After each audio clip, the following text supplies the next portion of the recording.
Hello बच्चों। कैसे हो बेटा तुम सब लोग? क्या हाल चाल है आप लोगों के? Good evening to all of you. Good evening बच्चों, कैसे हो तुम सब लोग? जल्दी से बताओ, क्या मेरी आवाज तुम तक पहुंच रही है बेटा? Late OP? अरे यार तू तो बिल्कुल ही बेटा सेकंड, एक एक सेकंड नापता है क्या बेटा बैठ के? हाँ, पहले से ही शुरू हो जाते हैं तुम्हारे कमेंट्स। अच्छा। Good evening sir. Good evening बेटा जी, good evening, good evening, good evening. कैसे हैं भाई सब लोग? नया हफ्ता शुरू हो गया है, आई होप सब लोग मजे में हैं, बढ़िया हैं। पढ़ाई अपनी बढ़िया चल रही है और कोऑर्डिनेट ज्योमेट्री आप लोगों ने शुरू कर दिया है।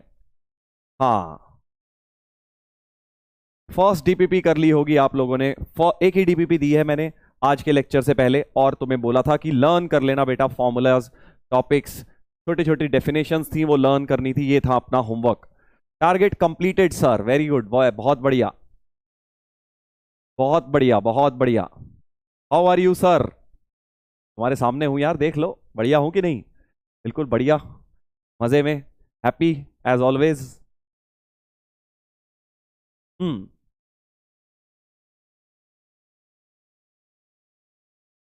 शाबाश। डीपीपी कंप्लीटेड, ग्रेट, बहुत बढ़िया। आज डीपीपी 2 आई है, आज के लेक्चर के बाद वो भी करना बेटा। एनसीईआरटी कब करनी है? तो जब मैं बताऊंगा तब करनी है एनसीईआरटी। ठीक है भाई, स्ट्रेट लाइन में जहां एनसीईआरटी की चीजें आ जाएंगी मैं आपको खुद बता दूंगा। India won the match sir. हाँ बेटा, इंडिया वॉन द मैच, अभी तो बेटा वर्ल्ड कप भी जीतेगा, अभी देखो। अभी ज्यादा जल्दी नहीं करते खुशियां मनाने की बेटा, वर्ल्ड कप जब जीतेगा तभी मनाएंगे एक बार में। हाँ, बहुत बढ़िया। चलिए तो बेटा स्टार्ट करें, नया अपना हफ्ता शुरू करते हैं। कोऑर्डिनेट ज्योमेट्री का ये वीक बहुत इंपॉर्टेंट होने वाला है। और जैसा कि मैंने तुम्हें बताया था बेटा, ये कोई बहुत मुश्किल चैप्टर्स नहीं है। ये अगर तुम इसमें नॉर्मल करके भी पढ़ाई करते रहोगे, ठीक ठाक लेवल की पढ़ाई करते रहोगे, थोड़ी बहुत प्रैक्टिस करते रहोगे, तो तुम्हें चीजें समझ आ जाएंगी आसानी से। ये वो चैप्टर्स नहीं है जैसे बाइनोमियल था या फिर पीएनसी था, जिसमें बहुत दिमाग लगाना पड़ता है, बहुत सारा सोचना पड़ता है, वैसा चैप्टर नहीं है कोऑर्डिनेट ज्योमेट्री। ठीक है, तो इसलिए जो भी बच्चे सोच रहे हैं या दिक्कत आ रही है तो अभी तक, तो अब इससे बेटा शुरू कर सकते हो। और इसमें एक और बात बोलूंगा, इसमें बट ये हो जाता है कई बार कि हम थोड़ा ज्यादा ही हल्के में ले लेते हैं बेटा चीजों को, तो फिर हमारी इसमें बैकलॉग बन जाता है कोऑर्डिनेट ज्योमेट्री में, क्योंकि स्ट्रेट लाइन या सर्कल में हल्के से ले लिया, कुछ बैकलॉग बना, तो पैराबोला, इलिप्स, हाइपरबोला तुम्हें समझ आना ही नहीं, ये बात मैं पहले भी बता चुका हूं। तो इसलिए बैकलॉग मत बनने देना इसमें, बस एक ही तुम्हें काम इंश्योर करना है कि जो दिया जा रहा है थोड़ा बहुत करके करते रहो, एटलीस्ट लेक्चर्स अटेंड करते रहो, ताकि बैकलॉग ना बने। और आगे जाके फिर जब बेटा वर्ल्ड कप भी खत्म होगा, दिवाली दशहरा सब खत्म हो जाएगा, फिर तू बेटा अकेला बैठा होगा एक दिन, फिर सोचेगा अरे यार अब क्या पढ़ाई कर लेता हूँ, फिर पैराबोला चल रहा होगा उस दिन, फिर तुझे समझ आएगा नहीं कुछ, क्योंकि तूने स्ट्रेट लाइन सर्कल मिस कर दिया था। इसलिए बोल रहा हूँ कि कोई भी चीज, हाँ, मिस नहीं करनी। सर रोटेशन स्टार्ट हो गया है। बहुत अच्छी बात है बेटा, रोटेशन स्टार्ट हो गया है तो इससे अच्छी बात क्या हो सकती है? इजीएस्ट चैप्टर है सर। हाँ देख यार, टीचर्स पे भी तो डिपेंड करता है ना, अब हमें जैसा पढ़ाया गया उस हिसाब से हमें टफ लगा था, ये भी तो बात होती है ना। हाँ, हाँ sir, your face is brighter then my future. एक लिख रहा है चैट पे, sir your face is brighter then my future. बेटा अगर नकली लाइट बंद कर दूं तो ये सारी ब्राइटनेस दूसरों की तो चमकीली दिखती है, देख ऐसा होता है लाइफ में, अपने को लगता है हमारे आसपास सब बेकार हो रहा है, दूसरे का ही सब बढ़िया है। तो इसलिए टेंशन मत ले, तेरा फ्यूचर भी बढ़िया होगा, बट मेहनत करनी पड़ेगी उसके लिए। ठीक है, कोई आके तोहफे में नहीं देके जाएगा कि तेरे चेहरे पे लाइट जल गई, तेरे फ्यूचर पे लाइट जल गई और तेरा फ्यूचर ब्राइट हो गया। ठीक है, तेरे को मेहनत करनी पड़ेगी। हाँ, तेरे को बेटा, तेरे को मेहनत करनी पड़ेगी अपने फ्यूचर को ब्राइट बनाने के लिए। हाँ, बहुत बढ़िया।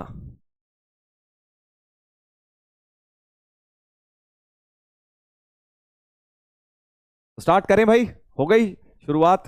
4-5 मिनट की हमारे गप्पेबाजी, मजे और फन, और एक तरह से रिफ्रेश हो गया सबका मूड, सबका मूड हो गया रिफ्रेश। अब स्टार्ट किया जाए। चलिए तो स्टार्ट करेंगे बेटा, सब लोग फुल जोश के साथ एक बार लिख दो चैट पे कि सर हम रेडी हैं, बिल्कुल फुल एफर्ट मारने के लिए, फुल एनर्जी के साथ आज का लेक्चर समझेंगे, करेंगे और एफर्ट मारेंगे। हाँ, हम्म। सर आपका थर्मो कैसा था? बढ़िया था, मेरा थर्मोडायनेमिक्स तो बहुत। जो हल्का था वो बता दिया मैंने बेटा, बाकी सब बढ़िया ही थे। रेडी सर, रेडी, फुल जोश, बहुत बढ़िया बहुत बढ़िया। चलो अब आई ना एनर्जी, अब लगा मुझे कि हाँ जी हमारे अर्जुनास रेडी हैं बिल्कुल कोऑर्डिनेट ज्योमेट्री आगे पढ़ने के लिए। चैट पे सबने मैसेजेस कर दिए हैं, तो बेटा अब स्टार्ट करते हैं। राइट, अब पढ़ेंगे हम जबरदस्त तरीके से आज का लेक्चर नंबर 3। तो आज हम क्या करने वाले हैं? आज बेटा हम लोकस को आगे लेके बढ़ने वाले हैं। लोकस पिछली बार हमने हल्का सा स्टार्ट किया था, बस एक सवाल मैंने आपको कराया था लोकस में। मुझे पता है उसमें उत्तर से ज्यादा सवाल खड़े हो गए होंगे तुम्हारे माइंड में कि अरे सर लोकस क्या है क्या नहीं, सब समझ आ जाएगा, पेशेंस रखेंगे, अभी सारे क्वेश्चंस करेंगे, फिर हम फाइनली स्ट्रेट लाइन शुरू कर देंगे भाई। अब हम जाके स्ट्रेट लाइन शुरू करेंगे। देख लोकस तक पहले भी बताया था, एक जनरल कोऑर्डिनेट ज्योमेट्री चल रही है। स्ट्रेट लाइन का जो पार्ट शुरू होगा वो यहां से शुरू होगा, जब मैं स्लोप्स, इंटरसेप्ट्स और वेरियस फॉर्म्स ऑफ लाइंस बताऊंगा, various forms of straight line. तो second third topics straight line शुरू हो जाएगी। फर्स्ट टॉपिक लोकस, एक जनरल हम कोऑर्डिनेट ज्योमेट्री का पार्ट कर रहे हैं। चलिए भाई, तो लोटस नहीं है ये, हाँ लोटस नहीं है, पिछली बार भी बताया था बेटा मैंने, लोकस है ये। लोकस क्या होता है?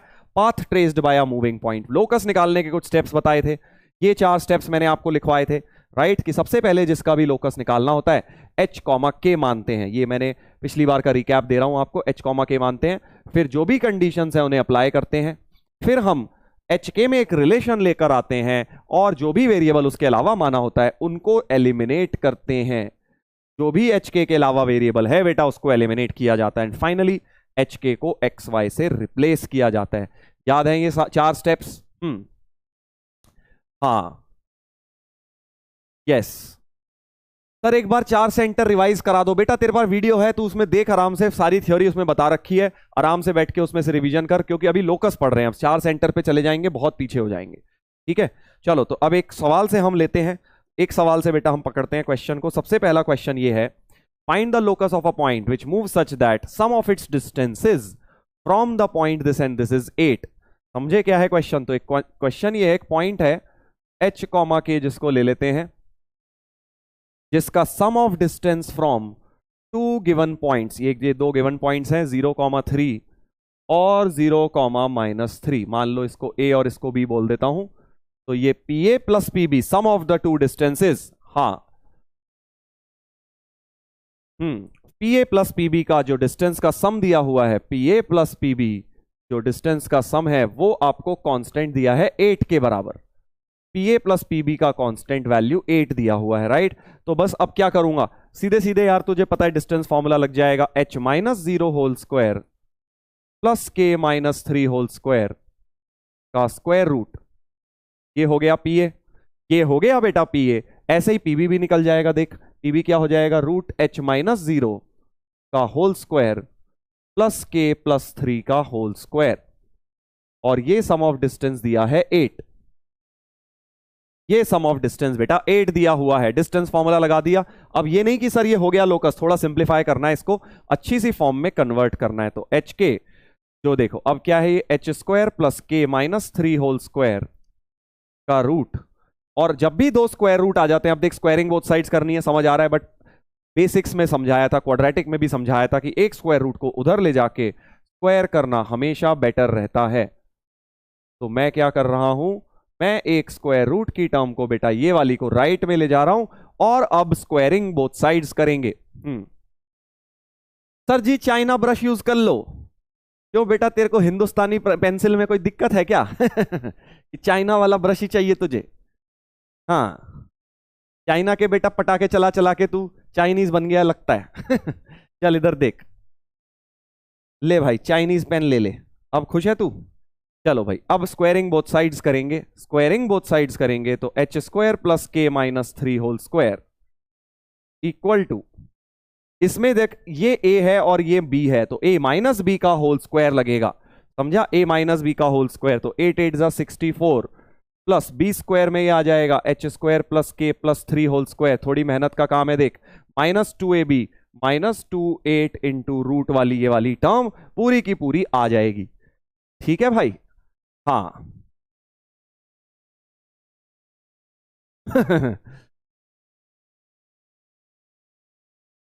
चलो भाई, अब क्या करेंगे सर, अब देख कुछ काटा पीटी हो गई, एच स्क्वायर कट गया, हाँ सर एच स्क्वायर तो कट गया, ये देखिए एच स्क्वायर और एच स्क्वायर कट गया। और इनफैक्ट अगर इसको फिर से खोल दूं, a square plus 9 minus 6h equal to 64 plus, इसको भी खोल दे, के स्क्वायर प्लस 9 प्लस 6h, नहीं सर 6k है, ये 6k है, 6k हो गया, माइनस 16 इंटू ये रूट वाली टर्म पड़ी हुई है, तो के स्क्वायर प्लस 9 भी, के स्क्वायर प्लस 9 भी कट गया सर, के स्क्वायर प्लस 9 भी कट गया। हाँ ठीक है भाई, चल अब देख, अब फिर से मुझे दिख रहा है कि वो स्क्वायर रूट और है, उसको इधर ले आता हूं लेफ्ट में, और सब ये 6k को उधर ले जाता हूं, तो बेसिकली 16 टाइम्स जो रूट वाली टर्म है इधर ले आया, और 6k उधर ले गया, 6k मिला के 12k हो गया, 12k प्लस 64 हो गया। रूट के अंदर बेटा डाल दे वैल्यू, यही है H square plus K plus 3 whole square. ठीक है बेटा, यही वाली वैल्यू थी। चलिए अब थोड़ा सा सिंपल हुआ। हाँ सर रॉन्ग वाला भाई आ गया अरे यार वो मैंने तो रॉन्ग लिखा ही था ना, इसलिए बोल रहे होंगे रॉन्ग, क्योंकि मैंने पहले रॉन्ग लिखा था मैंने, बट उससे लिखने से पहले ही बेटा सही कर दिया। हाँ इसलिए बेटा इन रॉन्ग वालों को बोलने दो, छोटी सी चीज होती नहीं, रॉन्ग है सर, रॉन्ग है सर, रॉन्ग है, बड़ा मजा आता है बेटा, बड़ा मजा आता है, सर ने कुछ गलत कैसे लिख दिया। हाँ इधर देखिए, अब क्या करेंगे, देखो एक 4 तो कॉमन आके बेटा कट रहा है, क्या एक 4 कॉमन आके कटता हुआ दिख रहा है, 16 में से भी 4 कटेगा, इनमें से भी 4 कॉमन आ रहा है। अगले पेज पे लिख देता हूं मैं, तो मेरे पास आ जाएगा 4 into root H square plus K plus 3 whole square equal to, इधर देख 4 कॉमन आएगा तो 3k प्लस 16 हो जाएगा, 3k प्लस 16 हो जाएगा सर। और अब फिर से फाइनली एसबीएस करेंगे, स्क्वायरिंग बोथ साइड्स अगेन करेंगे। हाँ हाँ अब क्या हो जाएगा फिर से 16 into H square plus K plus 3 whole square, इसका भी होल स्क्वायर खोल देना भाई, के स्क्वायर प्लस 9 प्लस 6k, और इधर आ जाएगा बेटा 9k स्क्वायर प्लस 16 का स्क्वायर होता है 256 प्लस 16 6 96k, 96k हो गया। फाइनली अब लोकस आने वाला है बेटा, फाइनली लोकस आने वाला है। अब 16 को अंदर ले जाओ, सो 16 H square plus 16k square plus 16 9 144, 16 6 96k। हाँ ऐसा बेटा जी, ऐसा 96k कट गया, और 9k स्क्वायर भी कट गया, तो 16h square plus 7k square equal to 256 में से बेटा 144 गया, 256 256 144 211 112 हो गया सर, 112 हो गया, 112 हो गया। तो HK में रिलेशन आ गया, देख कितना प्यारा सा रिलेशन आ गया HK में, इतना बढ़िया सा रिलेशन आ गया। तो HK को XY से रिप्लेस कर देता हूं, HK को लास्ट में जाके XY से रिप्लेस, तो हमारे पास बन गया 16x square plus 7y square equal to 112, equal to 112 बन गया बेटा। ये है लोकस। अब देख इसमें ना ये बहुत प्यारा इंपॉर्टेंट लोकस है, ये बहुत स्टैंडर्ड लोकस है, इनफैक्ट बहुत प्यारा। कैसे है सर, देख 112 से डिवाइड कर, जरा इस पूरी इक्वेशन को कह रहा हूं 112 से डिवाइड कर दो और अलग अलग करो, 16 7 होता है आई थिंक, है ना, हाँ 16 7 तो एक्स स्क्वायर अपॉन 7 आ जाएगा प्लस वाई स्क्वायर अपॉन 16 आ जाएगा इक्वल टू बेटा राइट में तो कट कटा के 1 हो गया। तो लोकस इस फॉर्म में मैंने लिख दिया x square upon something plus y square upon something equal to 1। और अगर तुम्हें यह बात नहीं पता है तो अब याद कर लो, ये एक्चुअली होती है इलिप्स की equation, x square upon a square plus y square upon b square equal to 1। ये होती है बेटा, ये होती है हमारी इलिप्स की इक्वेशन। यहां ए स्क्वायर है 7, बी स्क्वायर है 16, सो इस तरह की इक्वेशन को हम बोलते हैं इलिप्स। ठीक है, तो ये एक्चुअली डेफिनेशन ऑफ इलिप्स ही थी जो मैंने यहां पे लगाई थी कि sum of distances PA plus PB equal to constant. ये आप देखेंगे इलिप्स जब स्टार्ट करेंगे, वैसे पूरा चैप्टर आएगा अभी इलिप्स, बट मैंने लोकस में हल्का फुल्का सा ये बता दिया कि कैसे इलिप्स की इक्वेशन हमने डिराइव करी है with the help of locus. So x square by a square plus y square by b square equal to 1 जैसी कुछ इक्वेशन बन गई, लोकस ऑफ इलिप्स डिराइव हो गया। ठीक है, तो इलिप्स की डेफिनेशन क्या होती है? तो इलिप्स कुछ होता है बेटा, एक कर्व होता है, जैसे स्ट्रेट लाइन होती है, सर्कल होता है, ऐसे ही इलिप्स होता है। डेफिनेशन क्या है इलिप्स की, ये लिखी हुई है आपके सामने। इलिप्स की डेफिनेशन बेसिकली मैंने आपको बता दी है ये देखिए ये रही, the locus of a point which move such that sum of its distances from two fixed points is a constant. ऐसा ही तो हुआ था कि sum of distances from two fixed points P A plus P B constant जब भी हो जाएगा तो वो लोकस बेटा इलिप्स होता है। ये डिटेल में देख इलिप्स में पढ़ाऊंगा, अभी हल्का फुल्का सा बस बता रहा हूं कि इलिप्स होता क्या है, ठीक है। बाकी डिटेल में पूरा चैप्टर आएगा, तो अभी ये इसमें डिटेल में घुसने की कोशिश ना करें। इलिप्स की डेफिनेशन हमने बता दी है। हाँ सर स्ट्रेट लाइन पढ़ा नहीं, इलिप्स कर रहे हैं मेरे दोस्त, अभी हम लोकस कर रहे हैं। तू समझ इस चीज को, लोकस क्या होता है, हर जगह आएगा, हर चीज ही लोकस है। तो मैंने तेरे को एक डेफिनेशन बता दी है बस सारे लोकसेस की, ताकि जब इंडिविजुअल चैप्टर आएगा तो डिटेल में पढ़ेंगे, ठीक है भाई। हाँ ऐसे ही हाइपरबोला की भी डेफिनेशन क्या होती है, बस सम की जगह यहां पे डिफरेंस आ जाता है बेटा, डिफरेंस आ जाता है, मतलब P A minus P B constant आ जाता है। अगर ऐसा कुछ हो जाए P A minus P B equal to constant जैसा, तो वो हाइपरबोला हो जाएगा लोकस, ठीक है। ऐसा एक क्वेश्चन मैंने तुम्हारी डीपीपी में डाल दिया, बिल्कुल ही सेम है वो, बस यहां प्लस की जगह वहां माइनस लेके बीच में माइनस कर देंगे यहां पे, और बेटा स्क्वायरिंग बोथ साइड्स, बिल्कुल ऐसे ही करेंगे तो लोकस ऑफ हाइपरबोला भी तुम्हारा निकल जाएगा, ठीक है। ऐसे ऐसे बेटा, तो ये तुम्हें अभी याद रखना है कि भाई क्या होती है डेफिनेशन इलिप्स और हाइपरबोला की। मैंने आपको डेफिनेशन बस बता दी है, याद रख लेना कि भाई ऐसा होता है जब तो इलिप्स बन जाता है, ऐसा होता है तो हाइपरबोला बन जाता है।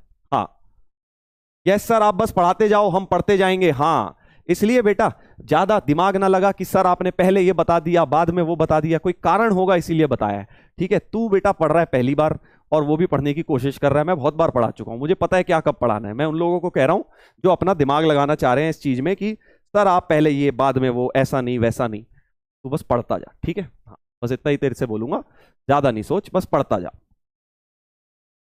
हाँ तो ऐसा कुछ होता है बेटा इलिप्स की स्टैंडर्ड इक्वेशन, पहला वाला हमेशा ए स्क्वायर बोला जाता है और वाई स्क्वायर के नीचे वाला बी स्क्वायर बोला जाएगा, ठीक है भाई, ऐसा आएगा। और हाइपरबोला की इक्वेशन कैसी आएगी सर, देख हाइपरबोला में भी जब क्या होगा तू ध्यान से देखेगा, प्लस की जगह या माइनस आ जाएगा जब डीपीपी के क्वेश्चंस करोगे। तो हाइपरबोला की जो स्टैंडर्ड इक्वेशन आती है वो ऐसी फॉर्म की आएगी, देख करवा नहीं रहा हूं, सेम ही सा क्वेश्चन है वो, डीपीपी में कर लोगे। सो इलिप्स की इक्वेशन ऐसी दिखती है, ठीक है, ऐसी दिखती है इलिप्स की स्टैंडर्ड इक्वेशन, और हाइपरबोला की बीच में माइनस दिखता है बस। हाँ ऐसे बेटा ऐसे, ठीक है। ऐसे ही पैराबोला की भी डेफिनेशन होती है। पैराबोला की देख अभी इक्वेशंस नहीं बता रहा क्योंकि इलिप्स की तेरे को इसलिए बता दी है मैंने, क्योंकि अभी तुम्हारा अगर फिजिक्स में चलेगा क्या बोलते हैं ग्रेविटेशन ना, तो वहां तुम्हें काम आ जाएगा, इसलिए हल्का फुल्का सा मैंने तुम्हें बता दिया जस्ट इन केस तुम्हें पहले पढ़ना पड़े। पैराबोला की डेफिनेशन क्या होती है, देखो लोकस ऑफ अ पॉइंट, तो पैरा इलिप्स की समझ गए, हाइपरबोला की समझ गए, ठीक है। पैराबोला की भी डेफिनेशन होती है, उसका लोकस बाद में निकलवाऊंगा, पहले चल सर्कल का निकलवा देता हूं क्योंकि सर्कल का भी तो रह गया है। सर्कल, सर्कल का लोकस आई थिंक मैंने नहीं बताया था अभी आप लोगों को, पिछले लेक्चर में एक ही क्वेश्चन हुआ था हमारा, तो सर्कल का भी लोकस समझ लेते हैं। हाँ सर थोड़ा और रिलेट करके बताओ, अच्छा okay ji thank you so much. तुझे अभी बस इतना ही समझना है बेटा इलिप्स और हाइपरबोला में, बस बाकी फुल स्टॉप लगा दे, बाकी इंडिविजुअल पूरे पूरे चैप्टर आएंगे तब तुझे जितना रिलेट करना हो कर लियो, ठीक है। हाँ हाँ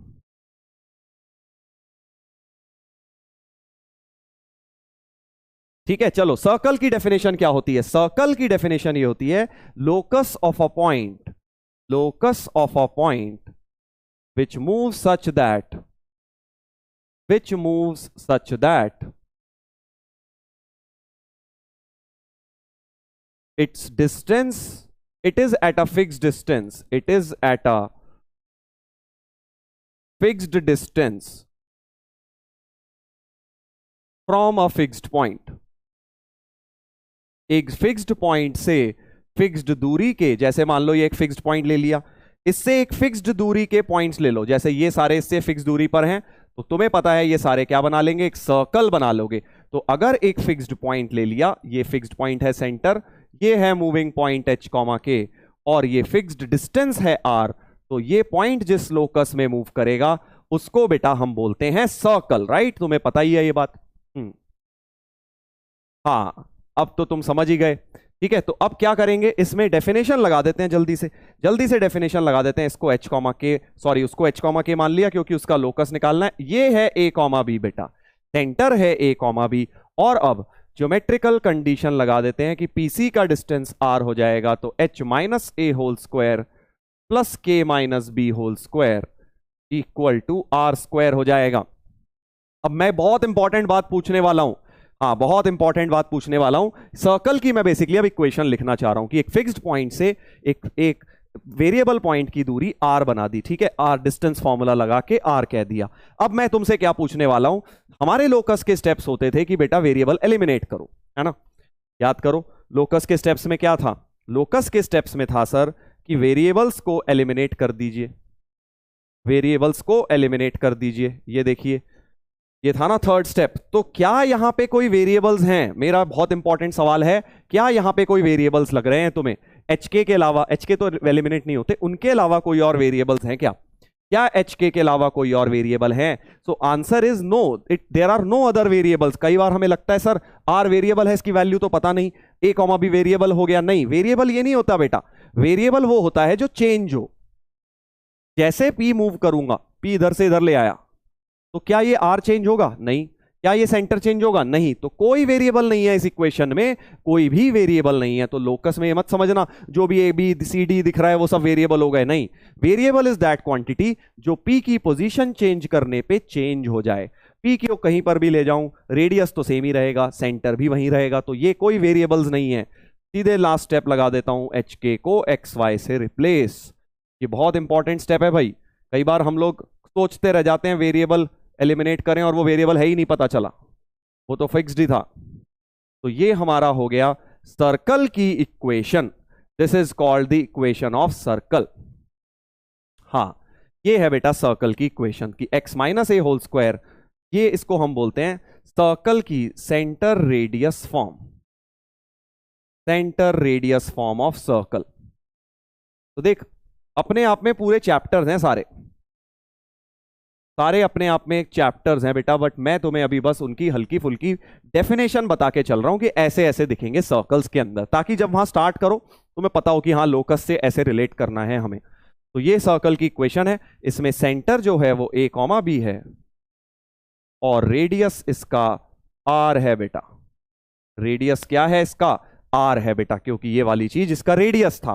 ठीक है, तो अगर मैं तुम्हें कभी ऐसा लिख के दे दूं कि भाई x minus 2 whole square plus y minus 3 whole square equal to से 25, तो यहां से तुम क्या बोल सकते हो, अगर कंपेयर करें माइनस के बाद जो है 2,3 ये सेंटर हो जाएगा। समझ गया 2,3 कैसे? क्योंकि a और b सेंटर होता है, जो होल स्क्वायर फॉर्म होती है इनमें दोनों सेंटर होते हैं, और रेडियस का स्क्वायर 25 है तो रेडियस 5 हो जाएगा इस सर्कल का। ये इसके ऊपर एक छोटा सा एग्जांपल मैंने अभी आपको दे दिया है, right. Centre radius form 2,3 is the centre, 5 is the radius of this particular circle. अब इसी में क्या होता है, कई बार एक चीज होती है जिसको हम बोलते हैं अगर सेंटर ओरिजिन हो जाए, अगर सेंटर 0 0 हो जाए, मतलब a और b की जगह 0 0 रख दे, तो सर्कल की इक्वेशन हो जाएगी एक्स स्क्वायर, यहां a तो 0 डालना है, plus y square equal to r square. So very very important, ये है बेटा simplest form of circle. Circle की सबसे आसान सिंपल सी फॉर्म होती है x square plus y square equal to r square, जो जिसका सेंटर क्या है, ओरिजिन है, और रेडियस इसका आर है, ऐसे। हाँ ये आपको बिल्कुल लिखना है अपने नोट्स में, सर्कल की डेफिनेशन लिखनी है, सर्कल की इक्वेशंस लिखनी है, क्योंकि अभी होगा क्या, वैसे सर्कल पूरा चैप्टर आएगा, बट थोड़े बहुत हल्के फुल्के कहीं लोकस सर्कल बन जाए तो हमें पता होना चाहिए कि हाँ यार ये सर्कल बन गया है। ठीक है, तो सर्कल जब भी होगा, ये हो गया general centre radius, general a comma b centre, ये हो गया जिसका सेंटर कहां है, ओरिजिन पर है बेटा, 0,0 सेंटर है और रेडियस इसका r है, ऐसे। Is this important sir? बेटा जी और कैसे बोलूं कि इंपॉर्टेंट है, बिल्कुल इंपॉर्टेंट है। सेंटर ओरिजिन वाला सर्कल, तो ये सर्कल जो है वो ऐसा दिखता है कि इसका सेंटर है ओरिजिन और रेडियस है r, समथिंग लाइक दिस। ये वाली equation x square plus y square equal to r square इस तरह की दिखती है फिगर। हाँ सर हम आर स्क्वायर को डिवाइड में ले जाएं तो वो इलिप्स बन जाएगा। बहुत प्यारी सी चीज देखी किसी ने, बोला कि सर अगर मैं आर स्क्वायर को नीचे ले जाऊं तो x square by r square plus y square by r square equal to 1 बन गया है। तो सर इलिप्स जैसा बन गया? नहीं, इलिप्स में दोनों अलग होते हैं बेटा।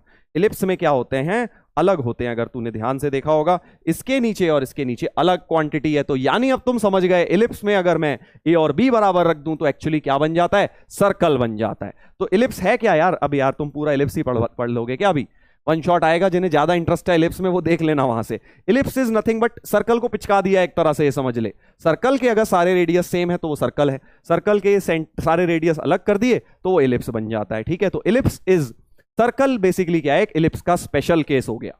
ठीक है ना, कि क्योंकि इलिप्स में ए और बी अलग अलग हैं और सर्कल में ये ए और बी अगर सेम रख दिए तो ये बढ़िया सी परफेक्ट सर्कुलर फिगर बन जाएगी। इलिप्स क्या है? डिस्टॉर्टेड सर्कल जैसा होता है, ऐसे।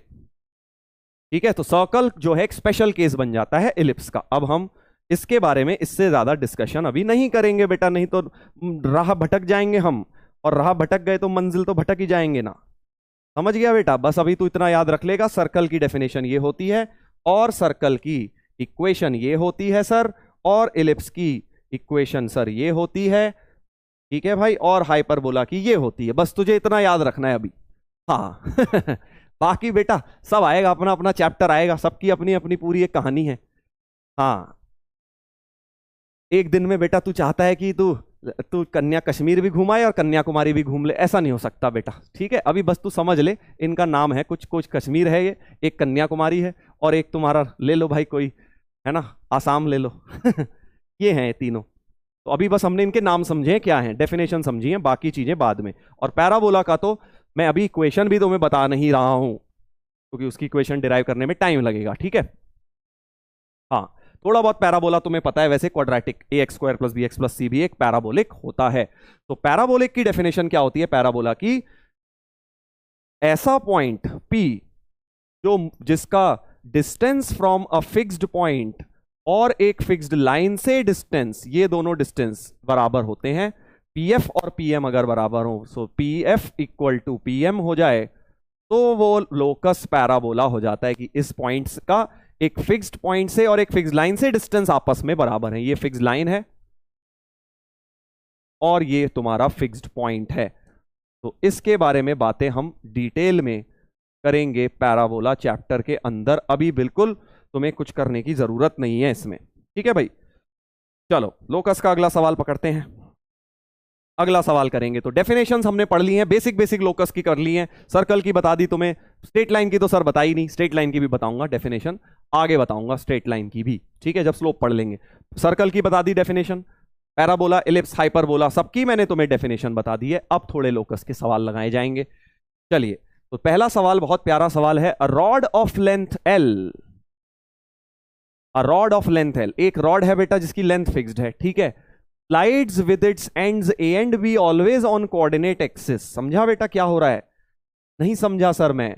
देख, एक कोऑर्डिनेट एक्सिस है, एक रॉड ले ले बेटा एल लेंथ की, ये मान ले एल लेंथ की रॉड है, और इसको खिसका दे ऐसे, किसी ने इसको ऐसे टेढ़ा कर दिया, तो ये इस तरह से खिसकाई जा रही है कि इसके एंड्स हमेशा कोऑर्डिनेट एक्सिस पर ही रहेंगे। समझ गया? पहले ऐसे मान ले, फिर ऐसे आ गई, फिर ऐसे आ गई, ऐसे आ गई, ऐसे बहुत तरीके से इस रॉड को तुम खिसका दी, मान लो ऐसे। ठीक है, तो इस तरह से ये रॉड रखी गई है। सर रोटेशन हो गया क्या? नहीं भाई, रोटेशन नहीं है, रोटेशन नहीं है। तो ये ना सोच कि सर आप रोटेशन बता रहे हो और क्या लगता है हमें।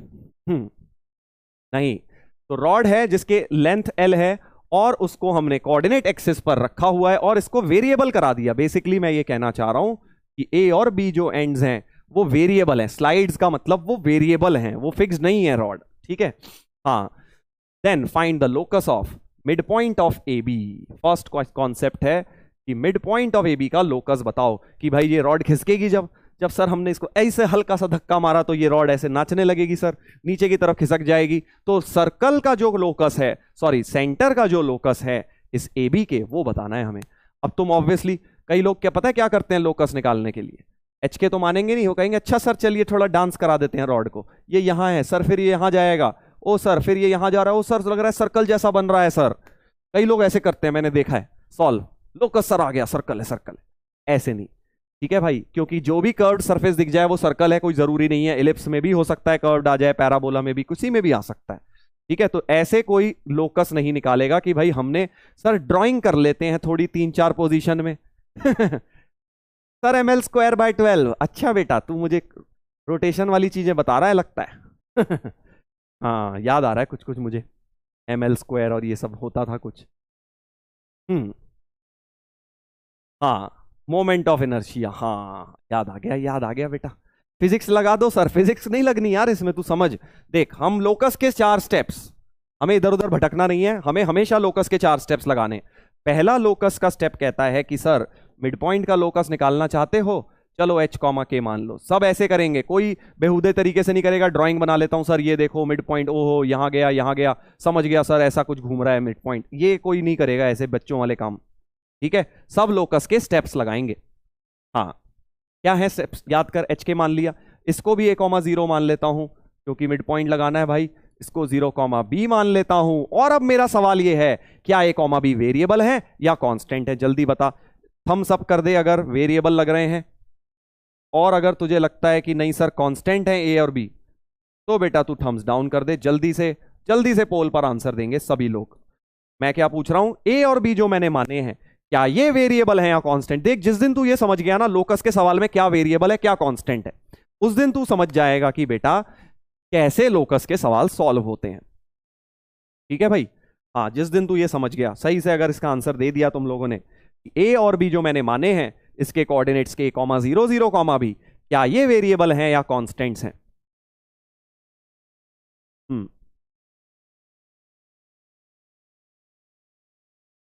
चलो भाई देखते हैं क्या जवाब दिया है तुम लोगों ने। थम्स अप करना है अगर अगर तुम्हें वेरिएबल लग रहा है, थम्स डाउन करना है अगर कांस्टेंट है। बाद में मत कहना सर उल्टा हो गया सर हाँ, थम्स अप मतलब वेरिएबल, थम्स डाउन मतलब कांस्टेंट।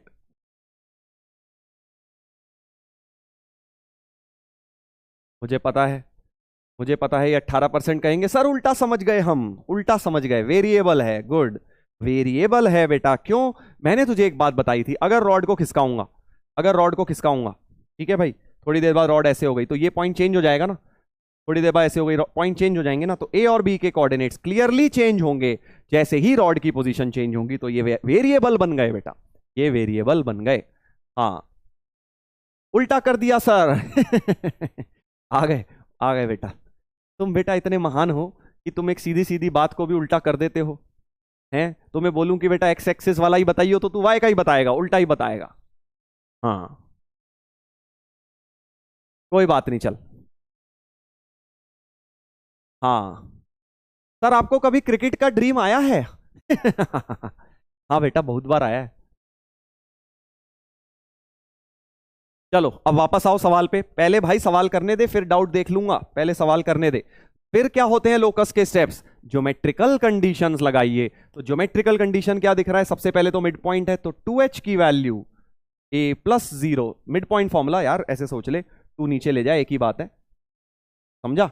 x1 + x2/2 को h कर दिया, और y1 + y2/2 यानी b+0/2 को मैंने k कर दिया। ज्योमेट्रिकल कंडीशन लगा दी। हाँ, और भी कोई है बेटा, जल्दी बता, और भी कोई ज्योमेट्रिकल कंडीशन है क्या इस सवाल में, क्या इस सवाल में और भी कोई ज्योमेट्रिकल कंडीशन है, अगर है तो बेटा बताइए। हाँ, एक और चीज है जो तूने यूज नहीं करी है बेटा, रॉड की लेंथ L दी हुई है, रॉड की लेंथ L दी हुई है सर, यानी कि ये वाली चीज की लेंथ L है, तो डिस्टेंस लगा दीजिए AB में, AB में डिस्टेंस फॉर्मूला, तो AB² हो जाएगा A² + B², यानी कि L² हो जाएगा ये, तो A² + B² की वैल्यू L दी हुई है। ठीक है, अब क्या करना होता है, याद कर अगला स्टेप लोकस का। जब भी लोकस में फंस जाए, स्टेप्स को ध्यान रख, मैं बता रहा हूं, एक ही चीज है जो हमें हेल्प करेगी। लोकस के स्टेप्स कहते हैं वेरिएबल को उड़ाओ, वेरिएबल ए और बी है, तो यहां से ए की वैल्यू 2h आ गई, ए की 2h आ गई, बी की 2k आ गई, इन ए और बी को उड़ा दे बेटा यहां पे, तो 2h रख दे ए की जगह, 2k रख दे बी की जगह, तो h² + k² = L²/4 आ गया, hk को xy से रिप्लेस, तो फाइनली लोकस आ गया x² + y² = L²/4। आ गया ना प्यारा सा लोकस। तो ये है लोकस तुम्हारे मिड पॉइंट का। और ये कौन सा कर्व आया है बेटा जी, बता बेटा। हाँ, कौन सा लोकस आया है ये आया है सर, ये आया है, ये तो बहुत अच्छा सा आया, x square plus y square equal to r square जैसा आ गया। याद करो, आज बताया था x square plus y square equal to r square क्या होता है, सर्कल विद सेंटर 0 0 और रेडियस इसका है L/2, L square by 4 R square है, circle with centre origin and radius L/2। ठीक है, तो ये एक सर्कुलर पाथ फॉलो करेगा, जब तुम इस रॉड को खिसकाओगे तो एक सर्कुलर आर्क को फॉलो करेगा ऐसे। ये है इसका मतलब, समझ गए? समझ गए भाई? देखो बढ़िया क्वेश्चन था ना, तो कैसे सर्कल लिंक हो गया यहां पे, इसलिए सर्कल की डेफिनेशन बताई है हल्की फुल्की सी मैंने, ताकि तुम्हें पता हो कि हाँ यार ये सर्कल बन गया।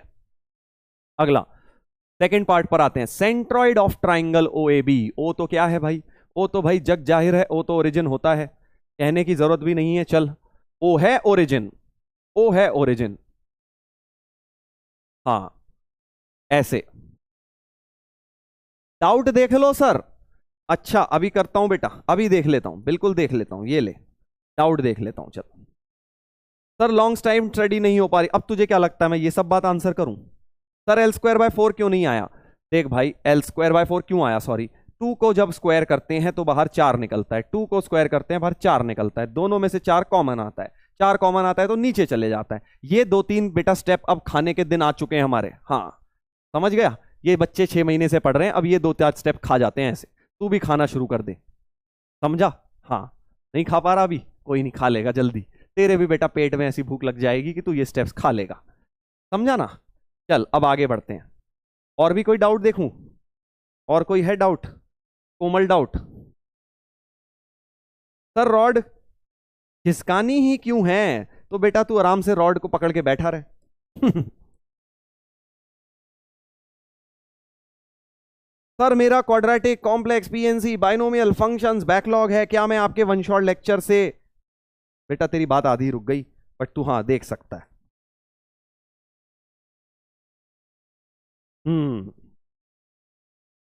Sir but A B square A square plus B square कैसे आया, समझ नहीं आया? आहा हा, वाह बेटा आयुष बंसल, बहुत बढ़िया।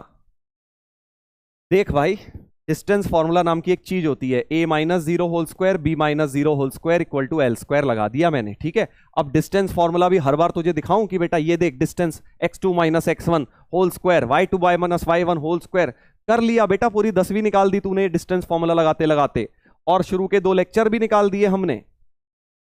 हाँ तुम आए हो सारे पैराशूट वाले। अगर जो बच्चों से मेरे को रिक्वेस्ट है बेटा, जो बच्चे कोऑर्डिनेट पढ़ना चाहते हैं, बाकी बैचेस से आए हैं, लेट आए हैं, फास्ट ट्रैक वाले हैं, जो भी हैं, तो बेटा कम से कम 10वीं की कोऑर्डिनेट तो पढ़ के बैठ जा, और जो मैं पढ़ा रहा हूं लेक्चर 1 से तो पढ़ ले, सीधे लेक्चर 3 में मत कूद के आ, इतना तो कर ले बस, ठीक है?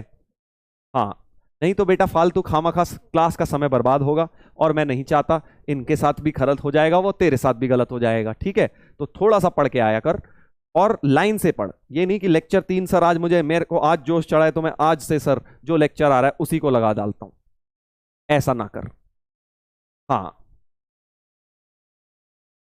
हाँ, एक कह रहा है कि सर अगर डिस्टेंस नहीं आता तो भाई पाइथागोरस ही लगा देता। बिल्कुल ठीक बात है बेटा, ये ए है और ये बी है तो पाइथागोरस ही लगा देता दोस्त, a square plus B square equal to L square, ठीक है? हाँ, जोश डाउन मत कर यार, देख ऐसी चीजें करके पढ़ के आ यार, ठीक है? पढ़ के आएगा फिर तू डाउट पूछ, मुझे ये मत सोचियो कि सर आपको डाउट बनाने में दिक्कत है, तू डाउट रेलेवेंट डाउट पूछना यार, तू ये पूछ कि सर ये कैसे हुआ, वो कैसे हुआ, ये मैंने ये सोचा इसकी जगह, तू तो ये पूछ रहा है कि सर डिस्टेंस फॉर्मूला कैसे लगाया, मुझे तो ये बता दो, ये रेलेवेंट डाउट नहीं है ना यार। सर कोमल डाउट देख लीजिए, चल भाई कोमल में भी देख लेते हैं ऐसा क्या है, ये लंबी लंबी बेटा कहानियां लिखते हो तुम कोमल डाउट में बस। हाँ सर आप आईओसी की आरएक्स कैसे लर्न करते थे? भाई मुझे इतनी शॉर्ट फॉर्म ही नहीं आती, आरएक्स शायद तू रिएक्शन कहना चाह रहा होगा, I am so depressed what can I do, ये इसके लिए बेटा एक अलग से क्लास रख लेंगे ना इन सब बातों को करने के लिए। हाँ क्योंकि बेटा हम तो अभी क्लास में पढ़ रहे हैं, तो ये पढ़ाई छूट जाएगी अगर हम ये जनरल डिस्कशन करने लग जाएंगे तो। हाँ चलो भाई, अब थोड़ी देर के लिए डाउट बंद करते हैं और आ जाते हैं पढ़ाई करने। हाँ ठीक है, आ जाओ बेटा। चलो, तो ये हमारा पहला लोकस निकल गया, पहला सवाल हो गया सॉल्व। देखो भाई, तुम्हारी सबकी समस्या जो भी तुम चैट पे लिख रहे हो ना डाउट पे, सबकी समस्या यही है। प्रॉब्लम ये है कि तुझे प्लानिंग लगनी है, तुझे ये करना है कि सर ये कैसे होगा, सर मैं ये मोटी रिमोटी, तुझे पढ़ना है यार, कुछ नहीं करना तुझे सिर्फ पढ़ना है। तू बस इस चीज में दिमाग लगा, और जो मैं पढ़ा रहा हूं पढ़। तू इस चीज में दिमाग लगा रहा है कि सर मुझे आप मोटिवेट कर दो, मुझे कोई टिप्स दे दो। ये सब फर्जीपना है यार, सही बता रहा हूँ, ये सब फर्जीपना है। असली बच्चे जो आईआईटी करते हैं ना, उन्हें कोई बार बार टिप्स देने की जरूरत नहीं पड़ती, या उन्हें हर मोमेंट पे उठा के मोटिवेट नहीं करना पड़ता। वो चुपचाप बैठ के पढ़ते हैं और अपना मेहनत करते जाते हैं। तो तू मेहनत कर यार, तुम सबका एक ही आंसर है। जो भी लंबे लंबे मैसेज लिखते हैं ना कि सर मेरी ये दिक्कत है, मेरी वो दिक्कत है, तुम्हारी सारी दिक्कतों का समाधान मिल जाएगा अगर तुम बैठ के पढ़ाई शुरू कर दोगे। हाँ सर, एंग्री हो गए? मैं एंग्री नहीं हुआ यार, ऐसा मत सोचो कि मैं एंग्री हो गया। ठीक है, मैं बेसिकली तुम्हें बस एक सही बात बता रहा हूं कि अभी पढ़ने का टाइम है बेटा, पढ़ने के टाइम में पढ़ाई करो। हाँ, अपने आप दिक्कतें खत्म होंगी। सेंट्रॉइड ऑफ ट्राइंगल ओएबी, तो ओ तो ओरिजिन है, ओएबी का सेंट्रॉइड। अब याद कर सेंट्रॉइड क्या होता था बेटा। सेंट्रॉइड क्या होता था, चल इसको एक काम करते हैं, इसको बेटा एक जुड़वा भाई बना देते हैं, इसका बन गया। अब हम क्या करेंगे, इस ट्राइंगल के बारे में बात करेंगे। अब मिड पॉइंट को हटा दो बेटा, इसका हो गया काम खत्म, इसका लोकस नहीं निकालना है अब हमें।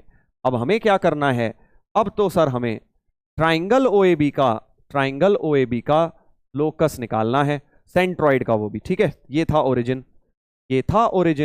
ये लेंथ तो एल थी, फिर से वही a, 0, 0, b है। तो अब h, के किसको मानूंगा, जिसका लोकस निकालना है h के माने जाएगा सेंट्रॉइड को। तो सेंट्रॉइड को उठा के बेटा ले ले h, के, ये कहीं सेंट्रॉइड होगा, h, के ले लिया, के ले लिया। हाँ, तो यानी कि अब ज्योमेट्रिकल कंडीशन होती है h की value x1 plus x2 plus x3 bye 3, x1 x2 तो ये 0 0 है, तो 0 प्लस a प्लस 0 बाय 3। समझ गया दोस्त, a की वैल्यू ऐसे ही y1 plus y2 plus y3 bye 3, तो यहां से a आ गया 3h, और यहां से b आ गया 3k, a आ गया 3h, b आ गया 3k। a और b की वैल्यूज निकल कर आ गई। ठीक है भाई, ऐसे। और फिर से वो रिलेशन तो है ही, a square plus b square, तो l स्क्वायर था ही। a और b की जगह अब 3h और 3k डाल दो बेटा, और फिर h square plus k square equal to l square by 9 हो जाएगा, राइट। h के को x y से रिप्लेस, तो finally x square plus y square equal to l square by 9 हो गया लोकस। देख रहा है बेटा, फिर से लोकस आ गया सर्कल, और लोकस आ गया सर्कल, और क्या हो गया बेटा, रेडियस l बाय 3 बन गया। ठीक है, क्योंकि सेंट्रॉइड में x1 plus x2 plus x3 bye 3 आता है, तो यहां से बेटा a की वैल्यू 3h, b की वैल्यू 3k क्रिएट हो गई है, ऐसे ऐसे, राइट। ऐसे करना है बेटा। Locus again is a circle, बस इस बार रेडियस उसका l बाय 3 हो गया है। ऐसे करने हैं questions. Last problem, ortho centre of triangle OAB, इसका क्या होगा बेटा जी, जल्दी सोचो। हाँ, इसमें तूने पेन वैन पेंसिल साइड में रख देनी है, बस दिमाग लगाना है बेटा। पिछली क्लासेस में जो पढ़ाया गया है, ऑर्थो सेंटर क्या होता था। हाँ, ऑर्थो सेंटर क्या होता था।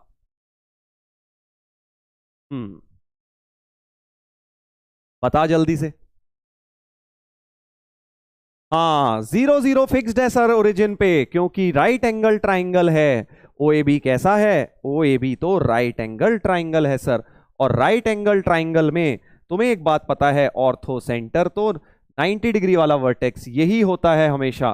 तो तुम जितनी मर्जी रॉड को टेढ़ा मेढ़ा कर लो बेटा, रॉड को जितना मर्जी टेढ़ा मेढ़ा कर ले, ओरिजिन फिक्स्ड है, ऑर्थो सेंटर क्या है, फिक्स्ड है। यानी कि अगर ऑर्थो सेंटर ही फिक्स्ड है, यानी ऑर्थो सेंटर का लोकस क्या है, कुछ मूव ही नहीं कर रहा। देख लोकस होता क्या है, जिस पाथ, क्या रास्ता फॉलो किया, रास्ता तो कैसे करेगा सर, वो तो जमा बैठा है ओरिजिन पर, यानी fixed point. So no locus कह सकते हो, या ये कह सकते हो locus orthocentre is fixed point, एक सिंगल पॉइंट है 0, 0। ओरिजिन पर ऑर्थो सेंटर फिक्स्ड पड़ा हुआ है, ऐसे। ठीक है। हाँ, राइट एंगल ट्राइंगल का ये बात पिछले लेक्चर में बताई थी कि राइट एंगल ट्राइंगल में ऑर्थो सेंटर क्या होता है, ये वाला होता है। ठीक है, चल अब अगर मैं तुझसे पूछूं कि भाई ये बता लोकस ऑफ सरकम सेंटर क्या होगा इस ट्राइंगल का, ऐसी एक मन करा तो एक चौथा पार्ट जोड़ देते हैं, locus of circumcentre of triangle OAB. जो बच्चे पढ़ के बैठे हैं बेटा वो सब समझ पाएंगे, वो सब बता देंगे खट से ओरली कि सर ये होता है, देखिए हमें तो पता है।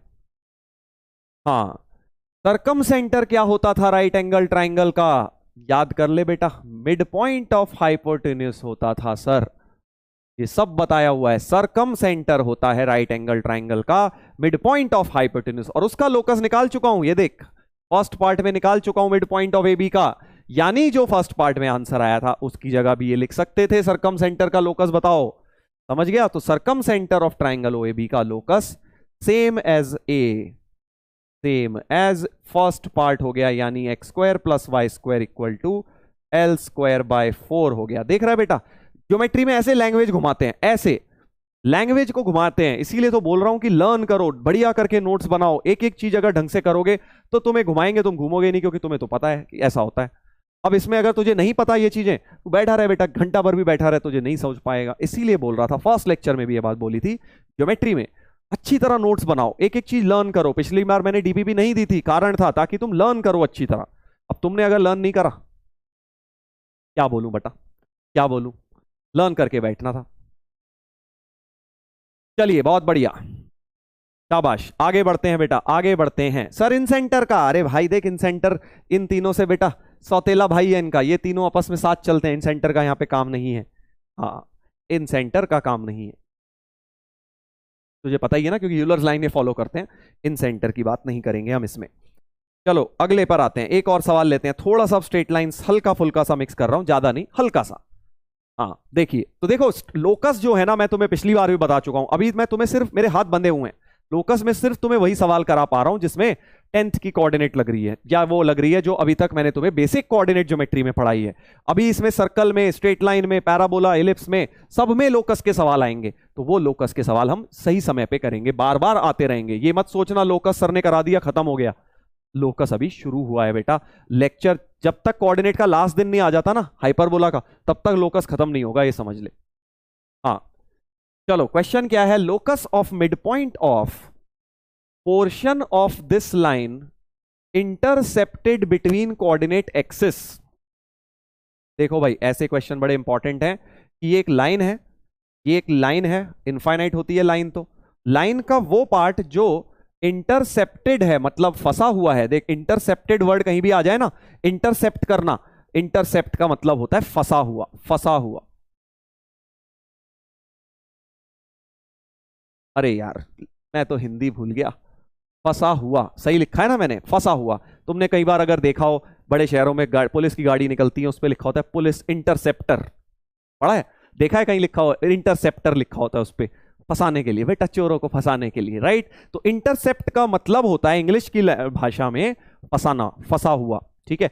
तो अगर कभी भी इंटरसेप्टेड वर्ड आए तो उसको समझ लेना कि किसी चीज में फंसा हुआ है, कोई पोर्शन की बात हो रही है, राइट। तो बोला यह जा रहा है कि ये लाइन है इंटरसेप्टेड बिटवीन कोऑर्डिनेट एक्सिस। अब देखिए बहुत बारीकी से समझा रहा हूं क्योंकि ये सब लैंग्वेज बहुत इंपॉर्टेंट है।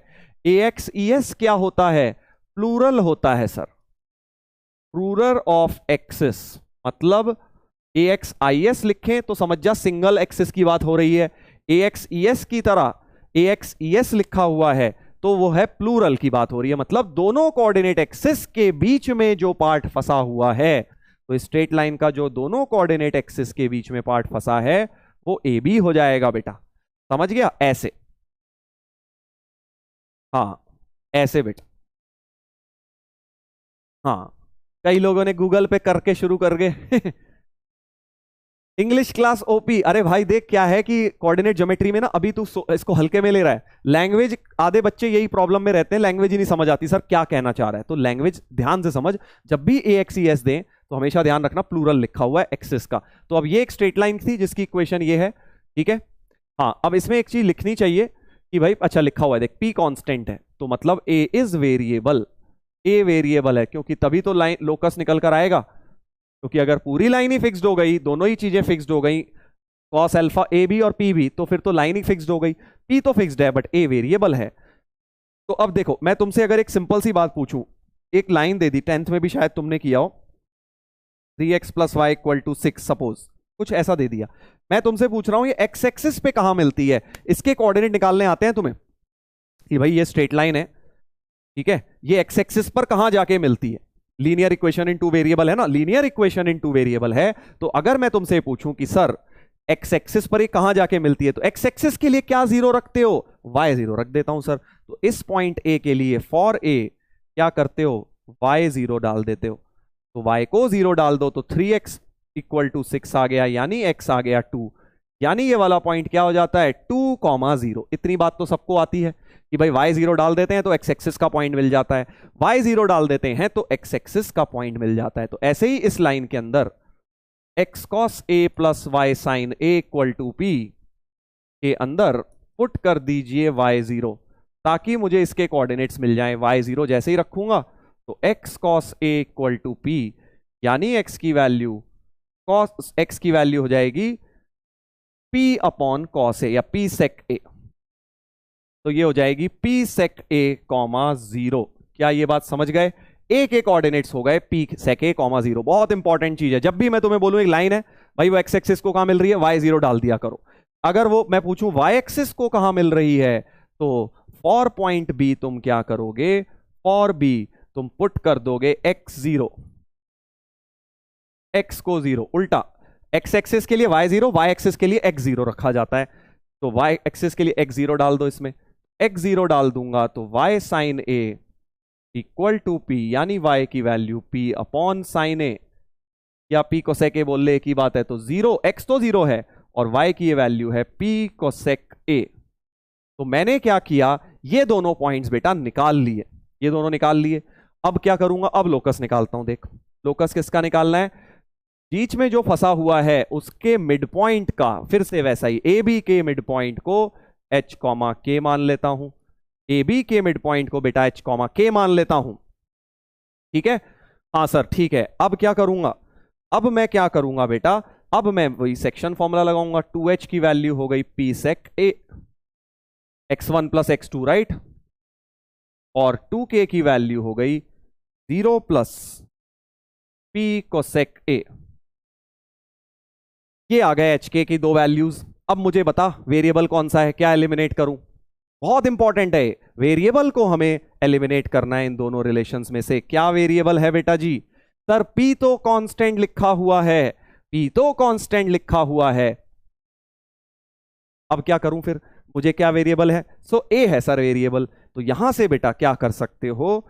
2h = p sec, यानी p/cos a था, तो यहां से cos a की वैल्यू हो गई p/2h, and similarly p cosec a 2k था, तो p cosec a 2k की वैल्यू हो गई p/sin a, तो sin a आ गया यहां से p/2k, p/2k आ गया, ठीक है भाई। और अब स्क्वायर एंड ऐड कर देता हूं, क्योंकि cos स्क्वायर + sin स्क्वायर तो 1 होता है। तो cos square a + sin square a को 1 यूज करने के लिए cos स्क्वायर की वैल्यू p²/4h² आ गई, sin स्क्वायर की वैल्यू p²/4k² आ गई, और अब hk को xy से रिप्लेस, p तो रहेगा क्योंकि कांस्टेंट है, तो p²/x² + p²/y², 4 भी उधर ले जाओ राइट में, चाहे p² भी कॉमन ले लो, तो 1/x² + 1/y² इज 4/p²। ये हमारा लोकस बेटा निकल कर आ गया है,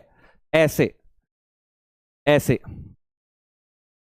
ठीक है। बहुत बहुत बढ़िया क्वेश्चन है समझने के लिए कि वेरिएबल जो होता है उसे एलिमिनेट। देख बार बार वही 4 स्टेप्स लग रहे हैं लोकस के। 1/x² + 1/y² = 4/p²। D option अपना बन गया है, डी ऑप्शन हमारा बन गया है। कुछ लोग कह रहे हैं सर इलिप्स आ गया। अरे यार कैसी बातें कर रहा है, इलिप्स में बेटा ऊपर क्या होता है? x² समथिंग कांस्टेंट होता है, ऐसा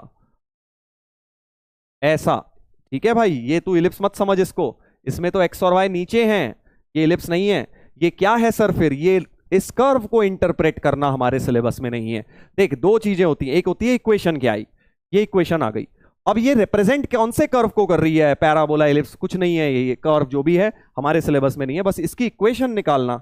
हमने निकाल दी इसकी इक्वेशन ऑफ लोकस। ठीक है, तो ये ना पैराबोला है, ना सर्कल है, ना एलिप्स है, ना स्ट्रेट लाइन है, बस यही चार तो पढ़ने हैं हमने। इसके अलावा वैसे कोई आएगा हम पढ़े कहेंगे भाई हम नहीं जानते तू क्या है, बस तू कुछ है। ऐसे। हाँ ठीक है भाई साहब। Sir please repeat this slide again from top. जी अभी लीजिए।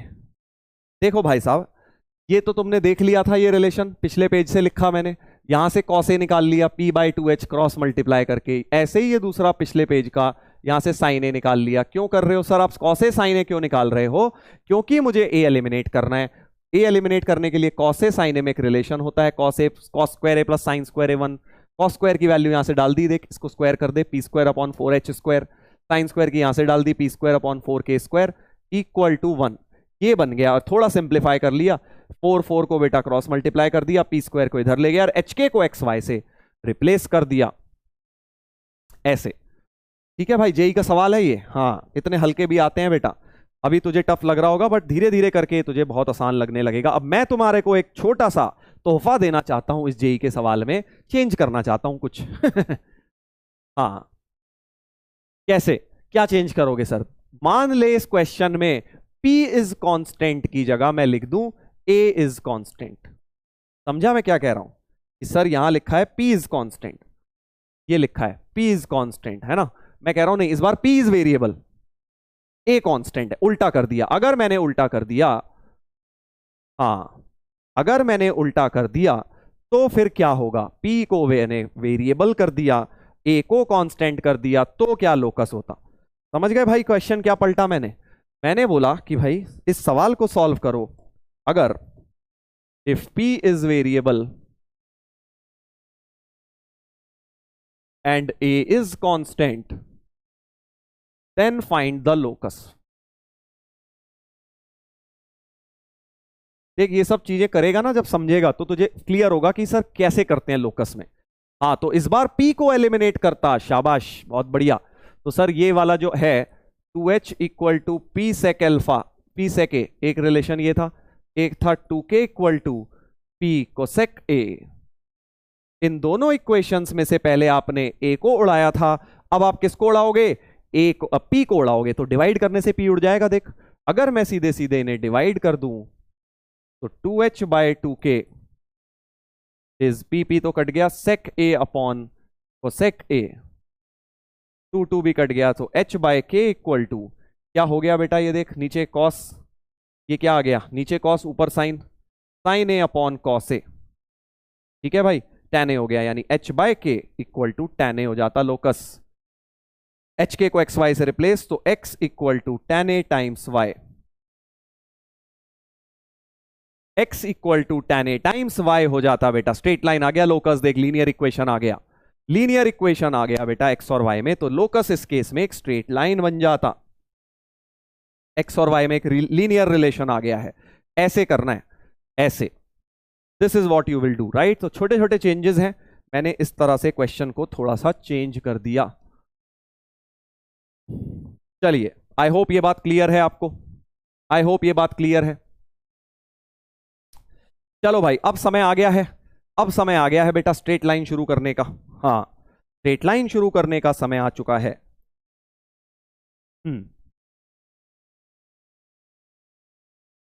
या एक सवाल और था यार, ये भी मुझे कराने का मन है तुम्हें, चलो ये भी करते हैं। हाँ अच्छा क्वेश्चन है, लास्ट सवाल, फिर हम स्ट्रेट लाइन करेंगे।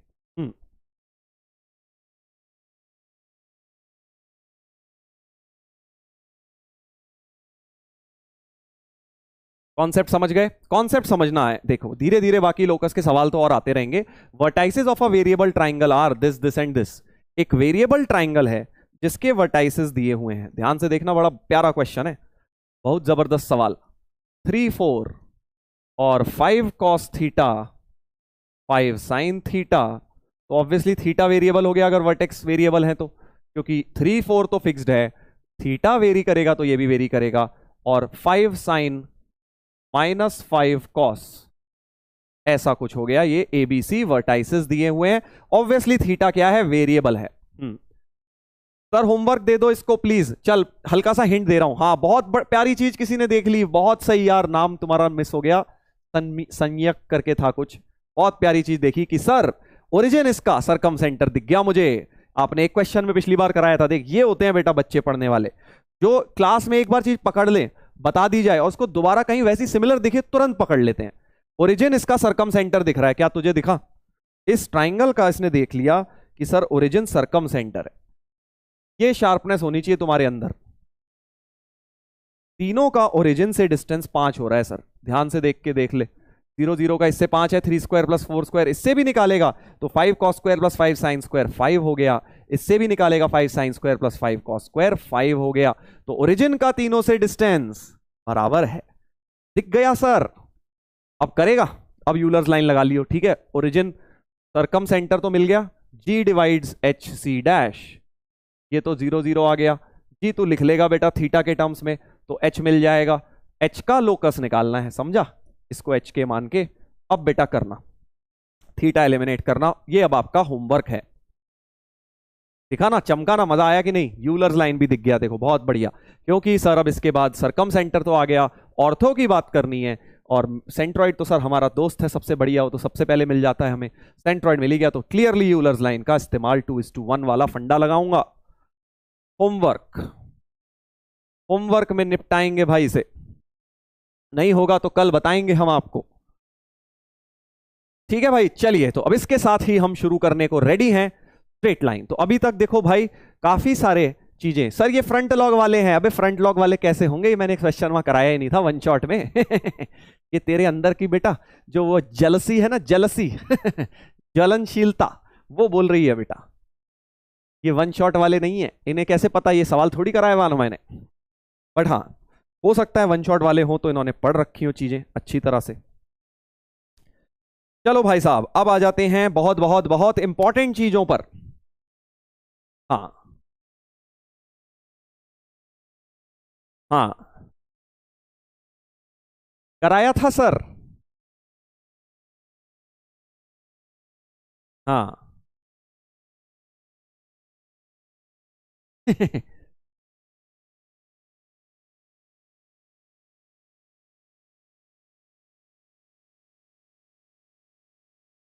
अच्छा चल कराया होगा, ठीक है यार, मुझे अब याद नहीं है। वन शॉट में नहीं, कुछ लोग कह रहे हैं था सर वन शॉट में, कुछ लोग कह रहे हैं नहीं था सर। वन शॉट में मुझे नहीं लगता था। हम्म सर मुझसे क्यों नहीं हुआ ऐसा? तो बेटा होगा धीरे धीरे, देख कुछ लोगों को दिख गया जल्दी, तेरे को भी दिखने लगेगा, बस तू मेहनत करता रहे। इसी तरह से एक एक चीज रिवाइज कर दे। ज्योमेट्री पढ़ने की स्टाइल बिल्कुल डिफरेंट है यार। मैंने तुझे ये बात अलजेब्रा में नहीं बोली कि हर एक चीज नोट्स में बढ़िया करके लेक, और एक मतलब नोट्स तो बनाने ही है, बट वहां पे मैंने इतने नोट्स पे एम्फेसिस नहीं किया कि बार बार रिवाइज करो लर्न करो। ज्योमेट्री में तुझे लर्न करना पड़ेगा बस। अब तू चाहे खुशी खुशी लर्न कर ले अच्छी तरह। जो बच्चों की राइटिंग अच्छी होती है ना, वो बढ़िया करके लर्न कर लेते हैं, उनकी ज्योमेट्री स्ट्रांग हो जाती है, क्योंकि नीट एंड क्लीन काम करना पड़ता है इसमें। और जो होते हैं ना बेटा, जो कीड़े मकोड़े मारते हैं नोटबुक में, उन्हें ज्योमेट्री में बड़ी दिक्कत होती है।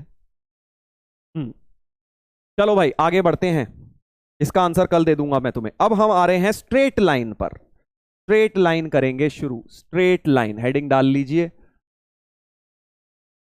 Straight line. अभी तक क्या सर मजाक चल रहा था क्या? बेटा अभी तक तुझे मैं बता चुका हूं, जनरल कोऑर्डिनेट ज्योमेट्री चल रही थी। हाँ अब जाके स्ट्रेट लाइन चैप्टर शुरू हो रहा है। ठीक है भाई, तो क्योंकि ये सारी चीजें तुमने 10वीं में थोड़ी बहुत कोऑर्डिनेट पढ़ी है, बट तुम्हें बेसिक्स पढ़ाने जरूरी थे, ताकि तुम्हें अब बार बार ये चीजें बनेंगी जो 4-5 चीजें बेसिक्स में बताई। Area of triangle, distance formula, section formula, centres, 4 centres और लोकस, ये 5 चीजें बताई हैं, वो कहीं भी लग जाएंगी। ठीक है भाई? हाँ रॉन्ग सर। अच्छा सर टी गायब हो गया, ये बैठे हैं कुछ हमारे पुलिस वाले गलती निकालने को, बस पकड़ लेंगे सर आपको। चलो थैंक यू बेटा बताने के लिए। स्ट्रेट लाइन अब ठीक है। हाँ मैंने कहा यार अभी तो पढ़ाना भी शुरू नहीं किया, फिर भी कह रहे हैं रॉन्ग है सर, रॉन्ग है। फिर मैंने देखी ऊपर स्क्रीन में टी गायब है। चल वापस आ जा बेटा। हाँ स्ट्रेट लाइन में अब देखो, सबसे पहले किसी भी स्ट्रेट लाइन के बारे में 3 सबसे इंपॉर्टेंट चीजें पढ़ते हैं। जैसे कॉम्प्लेक्स नंबर के बारे में 3 चीजें बताई थी सर, क्या बताया था? मॉड्यूलस, कॉन्जुगेट, आर्ग्यूमेंट, है ना, किसी भी कॉम्प्लेक्स नंबर के बारे में ये 3 उसको बेसिकली डिफाइन करते हैं। वैसे ही एक स्ट्रेट लाइन को 3 चीजें डिफाइन करती हैं। सबसे पहला होता है इंक्लिनेशन एंगल। इंक्लिनेशन एंगल, तो देख भाई डेफिनेशन वगैरह सब लिखी हुई है, प्यार से यहां पे देख लिखी हुई है। तो पहले डेफिनेशन दिखा देता हूं फिर समझाता हूं। इंक्लिनेशन एंगल का डेफिनेशन क्या होता है बेटा? इंक्लिनेशन एंगल का डेफिनेशन होता है, इंक्लिनेशन एंगल का डेफिनेशन होता है तुम्हारा, इंक्लिनेशन एंगल है the angle make theta with positive x axis in anti clockwise direction. क्या है थीटा की डेफिनेशन? इंक्लिनेशन एंगल की डेफिनेशन है कि जो स्ट्रेट लाइन ने थीटा एंगल बनाया with positive x axis. Please note the word positive x axis. Positive x axis ने एंटी क्लॉकवाइज डायरेक्शन में जो एंगल बनाया उसे थीटा कहते हैं। तो जैसे मान ले ये एक स्ट्रेट लाइन दी हुई है मैंने, ठीक है, ये एक स्ट्रेट लाइन दी है, सॉरी ये तो कोऑर्डिनेट एक्सिस है बेटा, ये मान ले एक स्ट्रेट लाइन है, ठीक है। तो इस स्ट्रेट लाइन ने पॉजिटिव एक्स एक्सिस के साथ एंटी क्लॉकवाइज में जो एंगल बनाया है वो है बेटा इसका इंक्लिनेशन एंगल। तो पॉजिटिव एक्स एक्सिस की डायरेक्शन वो है और एंटी क्लॉकवाइज ये है, तो ये इसका इंक्लिनेशन एंगल हो गया, समझा? एंटी क्लॉकवाइज में ही मेजर करेगा, बहुत सिमिलर है आर्ग्यूमेंट से, बट आर्ग्यूमेंट में हम जहां मर्जी मेजर कर लेते थे, चाहे एंटी क्लॉकवाइज चाहे clockwise, but inclination of straight line हमेशा एंटी क्लॉकवाइज में ही मेजर होगा। तो अगर ये स्ट्रेट लाइन है तो इसका जो इंक्लिनेशन एंगल है वो ये वाला एंगल हो जाएगा थीटा, समझ गया? हाँ, आर्ग्यूमेंट से मत कंफ्यूज हो भाई, आर्ग्यूमेंट क्योंकि तुम्हारा माइनस प्रिंसिपल आर्ग्यूमेंट तो नेगेटिव भी हो सकता था एंगल, यहां नेगेटिव एंगल अलाउड नहीं है, यहां पे सिर्फ पॉजिटिव एक्स एक्सिस के साथ एंटी क्लॉकवाइज में ही, और एंटी क्लॉकवाइज एंगल तो पॉजिटिव होते हैं, तो पॉजिटिव ही स्लोप एंगल हमेशा, या थीटा जो आएगा इंक्लिनेशन एंगल हमेशा पॉजिटिव आएगा। अगर मान ले ये मैंने कोऑर्डिनेट एक्सिस बनाई, एक स्ट्रेट लाइन ऐसी बना दी, ठीक है, तो इसका इंक्लिनेशन एंगल ये परपेंडिकुलर है, तो क्लियरली इसका इंक्लिनेशन एंगल 90 डिग्री हो गया सर। इंक्लिनेशन एंगल 90 डिग्री हो गया क्योंकि इसने पॉजिटिव एक्स एक्सिस के साथ एंटी क्लॉकवाइज डायरेक्शन में, हाँ कोई बोल रहा है कि सर ये तो नेगेटिव एक्स एक्सिस है, देख भाई नेगेटिव एक्स एक्सिस की डायरेक्शन ये होती है। अगर तू ये मत सोच कि लाइन तो सर लेफ्ट में, इस साइड से बनाना है ना एंगल, इस साइड से एंगल मेजर किया है मैंने, तो ये मत सोच कि नेगेटिव साइड कट कर रहा है, कट जहां मर्जी करने दे, जो मैंने एंगल मेजर किया है वो पॉजिटिव एक्स एक्सिस और लाइन के बीच में किया है, नेगेटिव एक्स एक्सिस और लाइन के बीच में ये वाला एंगल हो जाता, ठीक है। तो ये नहीं लेना है, ये नहीं लेना है, तुझे राइट साइड वाला लेना है, चाहे लाइन कहीं मर्जी कट कर रही हो, ये फर्क नहीं पड़ता लाइन कहां कट कर रही है, लाइन यहां है कहीं मर्जी हो, तुझे हमेशा इस वाले के साथ एंगल मेजर करना है पॉजिटिव एक्स एक्सिस के साथ। हाँ ठीक है भाई। हाँ अब देखो मैं तुमसे अगर ये बात पूछूं, एक छोटी सी बात पूछ रहा हूं बेटा, कि अगर मैंने एक स्ट्रेट लाइन बना दी ऐसी और बोला ये दोनों डिस्टेंस बराबर हैं, तो जरा इसका स्लोप एंगल बताइए, इंक्लिनेशन एंगल क्या होगा? समझ गया क्या है क्वेश्चन? ये ओरिजिन है, ये एक्स एक्सिस है, वाई एक्सिस है, ये हमारी स्ट्रेट लाइन है। स्ट्रेट लाइन सर चलो दूसरे कलर से बना देते हैं। स्ट्रेट लाइन मान लो मेरी ये है, और इस तरह की लाइन है कि ये जो डिस्टेंस है OA और OB ये दोनों बराबर दिए हुए हैं, ठीक है। तो इंक्लिनेशन एंगल इस लाइन का क्या है? जल्दी बता, कॉमन सेंस है यार, बिल्कुल कॉमन सेंस। इस लाइन का इंक्लिनेशन एंगल क्या है? सर क्योंकि ये दोनों बराबर हैं तो ये वाला तो 45 हो गया, tan theta perpendicular upon base, perpendicular और बेस बराबर है ना, समझ गया ना, tan थीटा 1 है मतलब 45 है, इतना एंगल तो 45 है। बट हमें पॉजिटिव एक्स एक्सिस के साथ एंटी क्लॉकवाइज में तो ये वाला एंगल मेजर करना था। इंक्लिनेशन एंगल तो कौन सा है? पॉजिटिव एक्स एक्सिस के साथ जो लाइन ने बनाया है, तो ये वाला एंगल तो सर 135 हो जाएगा इसका, तो इसलिए इंक्लिनेशन एंगल इसका 135 डिग्री हो गया, 135 डिग्री हो गया बेटा, राइट। इंक्लिनेशन एंगल इसका 135 हो गया। तो मैं अब अगर तुमसे पूछूं क्या इंक्लिनेशन एंगल की रेंज बता सकते हो?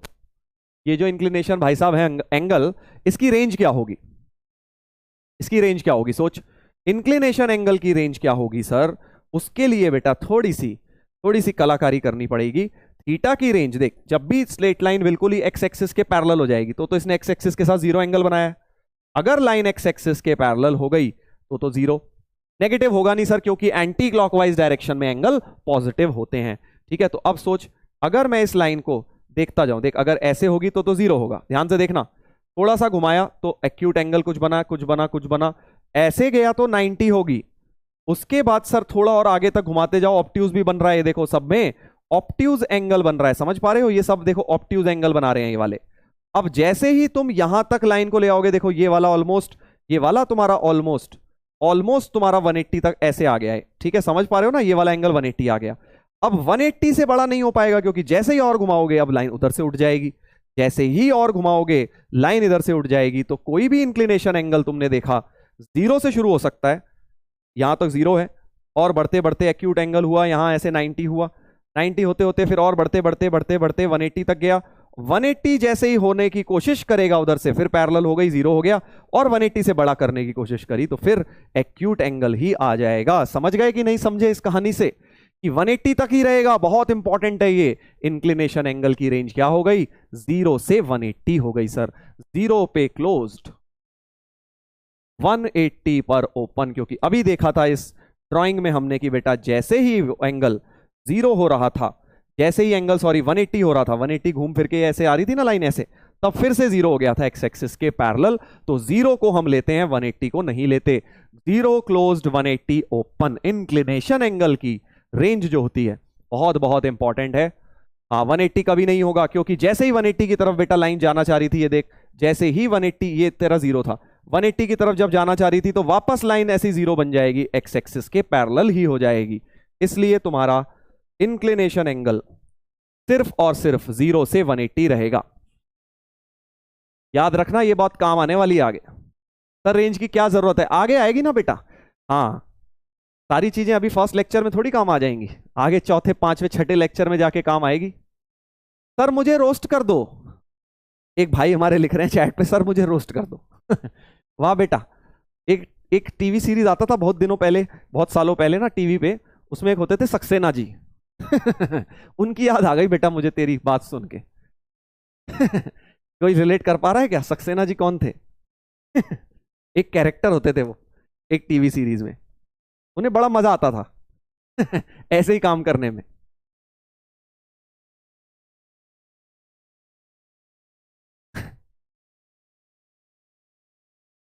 जल्दी बताओ, किसी को याद आया कुछ? हाँ हाँ सर, भाभी जी वाला, हाँ वही वही।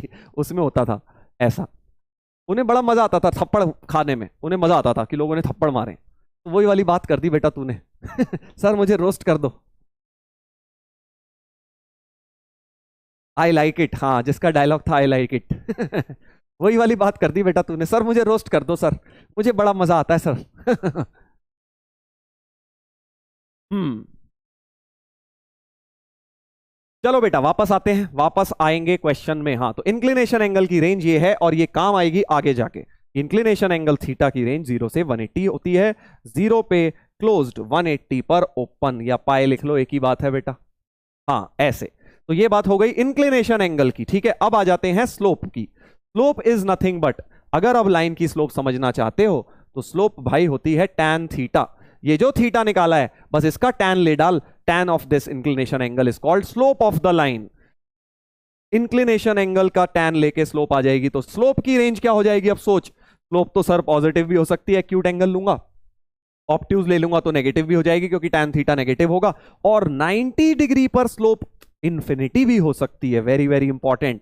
तो इसकी स्लोप क्या हो जाएगी? tan 90, जिसको हम नॉट डिफाइंड ही बोल देते हैं, चलो नॉट डिफाइंड। तो अगर किसी लाइन की स्लोप कोई बोल दे यार इन्फिनिटी है, तो भी माइंड मत करियो, इन्फिनिटी का मतलब वो ये कहना चाहता है कि लाइन एक्स एक्सिस के परपेंडिकुलर है, या स्लोप नॉट डिफाइंड है तो मतलब एक्स एक्सिस के परपेंडिकुलर है। हाँ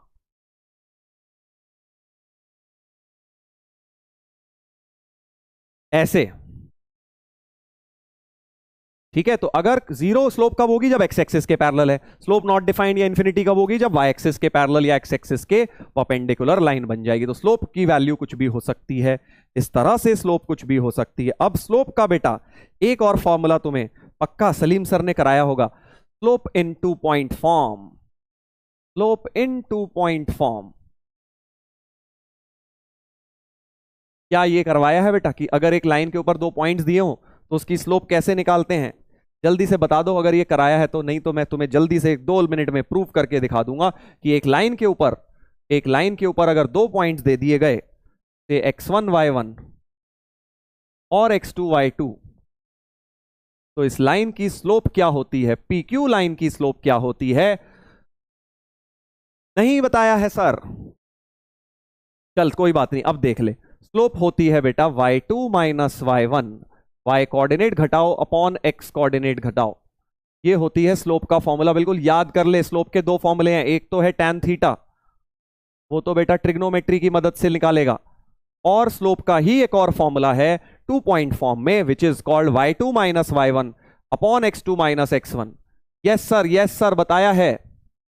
हाँ, कभी भी लाइन के ऊपर 2 पॉइंट है, स्लोप निकालनी है, y कोऑर्डिनेट्स का सब्ट्रैक्शन अपॉन x कोऑर्डिनेट का subtraction will give you slope of the line. ठीक है, कैसे आया ये भी देख लेते हैं, प्रूफ देख लेते हैं। देख, इसका प्रूफ बहुत आसान है, बढ़िया भी है, काम का भी है, देख ले। तो देख, मुझे एक बात पता है कि इस वाले थीटा एंगल का मुझे टैन थीटा स्लोप बोलता है। Slope is nothing but tan theta. हाँ चल इधर देख, अब प्रूफ कैसे होगा ये, इस पर एक्स एक्सिस पे परपेंडिकुलर डाल दे, ठीक है, और इस पे एक्स एक्सिस के पैरेलल भी एक लाइन बना ली, तो बेसिकली ये एंगल भी क्या हो गया, 90 हो गया। ठीक है, मैंने एक एक्स एक्सिस के परपेंडिकुलर और एक्स एक्सिस के पैरेलल लाइन खींची पी और क्यू पॉइंट से, लाइक दिस। हाँ, सपोज ये वाले पॉइंट आर पे जाके मिल रहे हैं, तो अगर ये थीटा है तो ये भी थीटा हो गया, समझ गया? क्योंकि वही वाले एंगल क्या बोलते हैं, उन्हें क्या बोलते हैं बेटा, वो पैरेलल लाइन में कुछ होते थे ना छोटी क्लासेस में, ये वाले एंगल करस्पॉन्डिंग एंगल बोलते हैं। हाँ, करस्पॉन्डिंग एंगल हो गए बेटा ये दोनों। हाँ, थीटा थीटा। अब क्या होगा बेटा, अब देख ध्यान से सुनना, क्या मैं क्यू आर लेंथ निकाल सकता हूं? क्यू आर लेंथ निकाल सकता हूं sir, we know the proof. चलने बढ़िया है, अच्छी बात है। हाँ, अगर ये वाली लेंथ देख, क्योंकि ये वाली लेंथ y2 हो गई, ये टोटल y2 हो गई ना इस पॉइंट का y कोऑर्डिनेट, और ये y1 हो गई, तो अगर ये y2 है और ये y1 है तो QR क्या हो गया, y2 माइनस y1 हो गया। QR becomes y2 minus y1। ठीक है भाई। हाँ, ऐसे ही बिल्कुल PR क्या हो जाएगी, ये वाली लेंथ, सोच रहा है ये x1 x2 है, इतना x2 है, ये देखिए ये वाला x2 है x कोऑर्डिनेट, और इतना x1 है, तो x2 माइनस x1 हो जाएगी PR। समझ गया भाई? बस अब क्या है, इस ट्राइंगल में ट्रिग्नोमेट्री लगा दे, ट्राइंगल PQR में tan theta perpendicular upon base QR upon PR, QR upon PR, QR की जगह बेटा y2 माइनस y1, PR की जगह x2 माइनस x1, तो tan थीटा का फॉर्मूला प्रूव हो गया, y2 minus y1 upon x2 minus x1, यही चीज tan थीटा स्लोप होती है। तो tan theta is nothing but slope, इसलिए स्लोप का फॉर्मूला हो गया y2 minus y1 upon x2 minus x1। बिल्कुल याद कर लेंगे बेटा इस चीज को, किसी भी लाइन की स्लोप। प्रूफ लिखना है क्या सर? लिख ले तो बेटा अच्छी बात है। देख, डिस्टेंस फॉर्मूला भी पता है यहीं से प्रूव होता है, तो देख ये आ गई x2 minus x1, y2 minus y1, ऐसे आ गए, और पाइथागोरस लगा दे अब इस ट्राइंगल में, तो PQ डिस्टेंस भी क्रिएट हो जाएगा, डिस्टेंस फॉर्मूला का प्रूफ भी इसी ट्राइंगल से बन जाएगा एक लाइन में। समझ गया? क्योंकि d स्क्वायर जो डिस्टेंस होगा वो PR square plus QR square हो जाएगा। PR और QR की ये वैल्यू रख दियो, तो देख डिस्टेंस फॉर्मूला भी प्रूव हो गया। सर सलीम सर ने कराया था।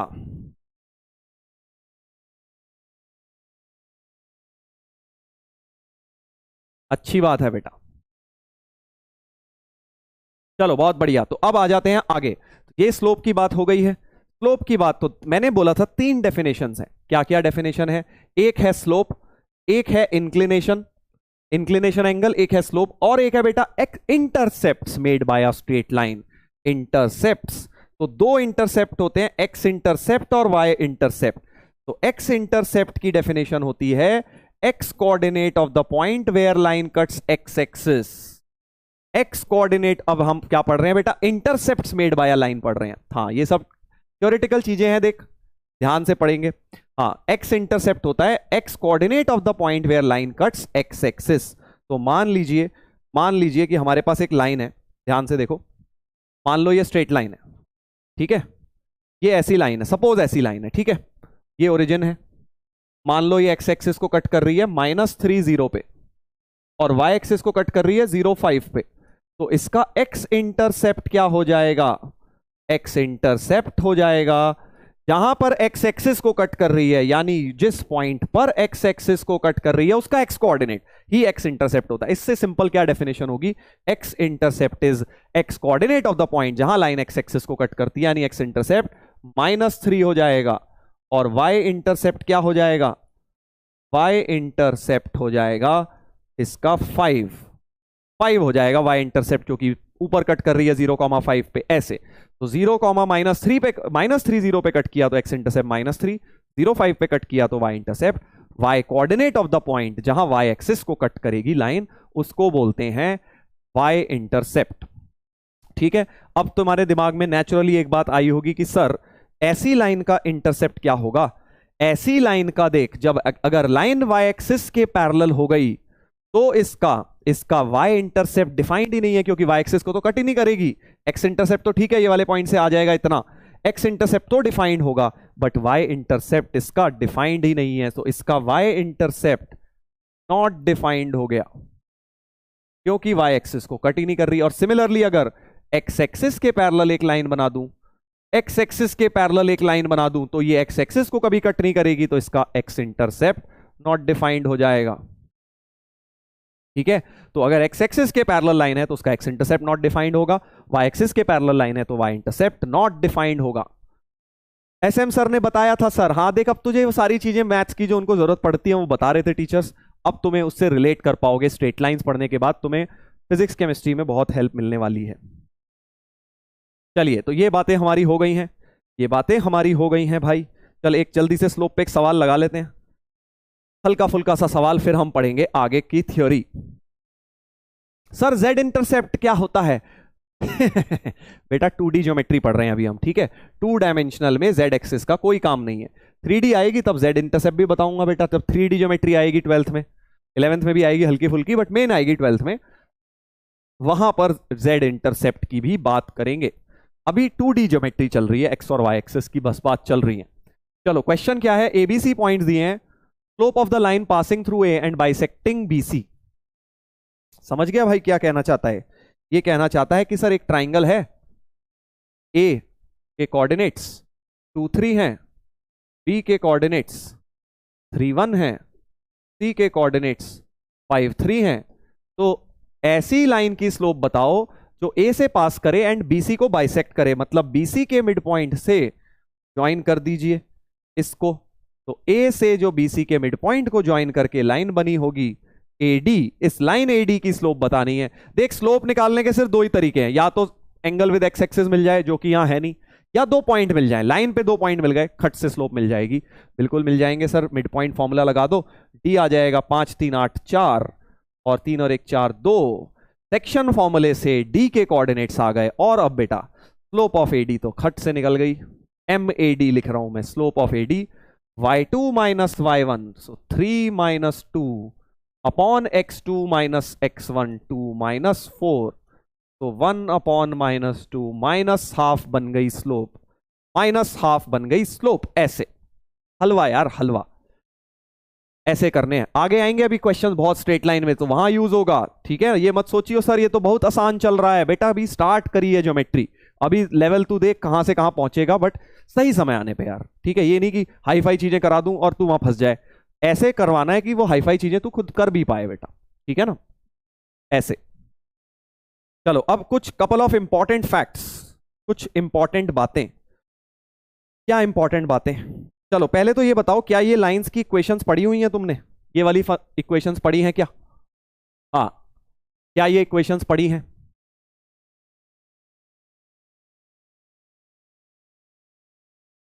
Sir what is the meaning of negative slope?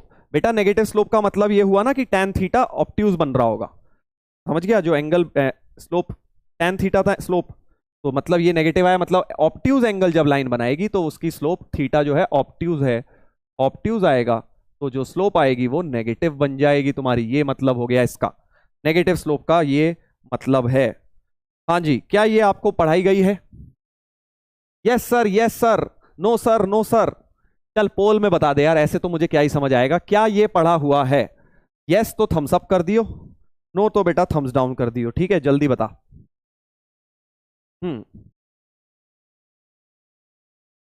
First वाली पढ़ी है सर, अच्छा, फर्स्ट वाली पढ़ी है, समझ गया,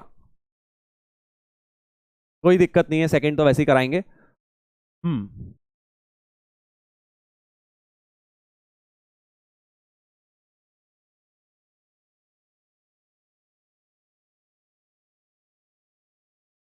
अच्छे से बता दीजिए सर। बेटा बताऊंगा तो मैं पूरा डिटेल में, मैं बस समझना चाहता हूं कि तुम्हें क्या क्या पढ़ा हुआ है। हम्म। कराऊंगा तो दोनों।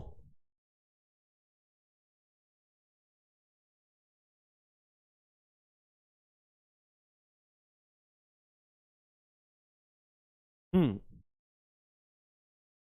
चलो भाई देखते हैं। ओनली फर्स्ट पढ़िए, जहां तक मुझे समझ आया है तुम्हारे 66% कह रहे हैं पढ़िए। क्या प्रूफ पढ़ा है इसका? प्रूफ पता है कहां से आती है? चलो पहली वाली, सेकंड तो भूल जाते हैं, पहली वाली y equal to M X plus C कैसे बनती है, कहां से आई? क्या प्रूफ आता है? यस तो थम्स अप कर देना, नहीं तो बेटा थम्स डाउन कर देना। ठीक है। हम्म।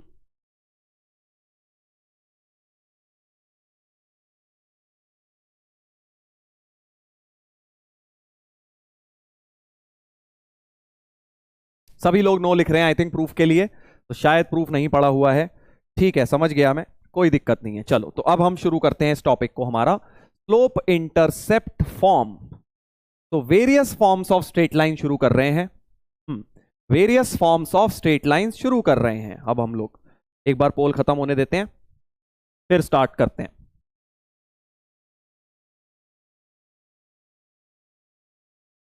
भूल गए सर, कोई दिक्कत नहीं है बेटा, हम करेंगे, डिटेल में करेंगे। अब बेटा भूलना नहीं है, बट अब बहुत इंपॉर्टेंट है, ये सब जगह लगेगा कोऑर्डिनेट में। प्रूफ आता है 30% लोगों को, चलो अच्छी बात है। तो अब देखो बेटा, इसको प्रूफ कैसे करते हैं। देखो कोई सी भी लाइन हो, कोई सी भी स्ट्रेट लाइन हो, तो स्ट्रेट लाइन भी क्या है, ध्यान से सोच, लोकस ही तो है सर। स्ट्रेट लाइन भी तो लोकस है, क्योंकि है क्या, एक पॉइंट, मूविंग पॉइंट को जोड़ा गया है सर, बहुत सारे पॉइंट को जोड़ा इनफाइनाइट को। तो मैं क्या करूंगा, लोकस, किसी एक पॉइंट का लोकस निकाल लूंगा, एच कॉमा के का। एच कॉमा के का लोकस ही लाइन की इक्वेशन होगी। और अब देख, जब भी नाम लिखा होगा ना लाइन में, नाम से पता लगेगा क्या क्या दिया है। स्लोप इंटरसेप्ट, स्लोप होती है m, और इसका y इंटरसेप्ट दिया होता है, एक्चुअली y इंटरसेप्ट दिया है हमें c होता है यहां पे y इंटरसेप्ट, ठीक है, और m होती है इसकी स्लोप।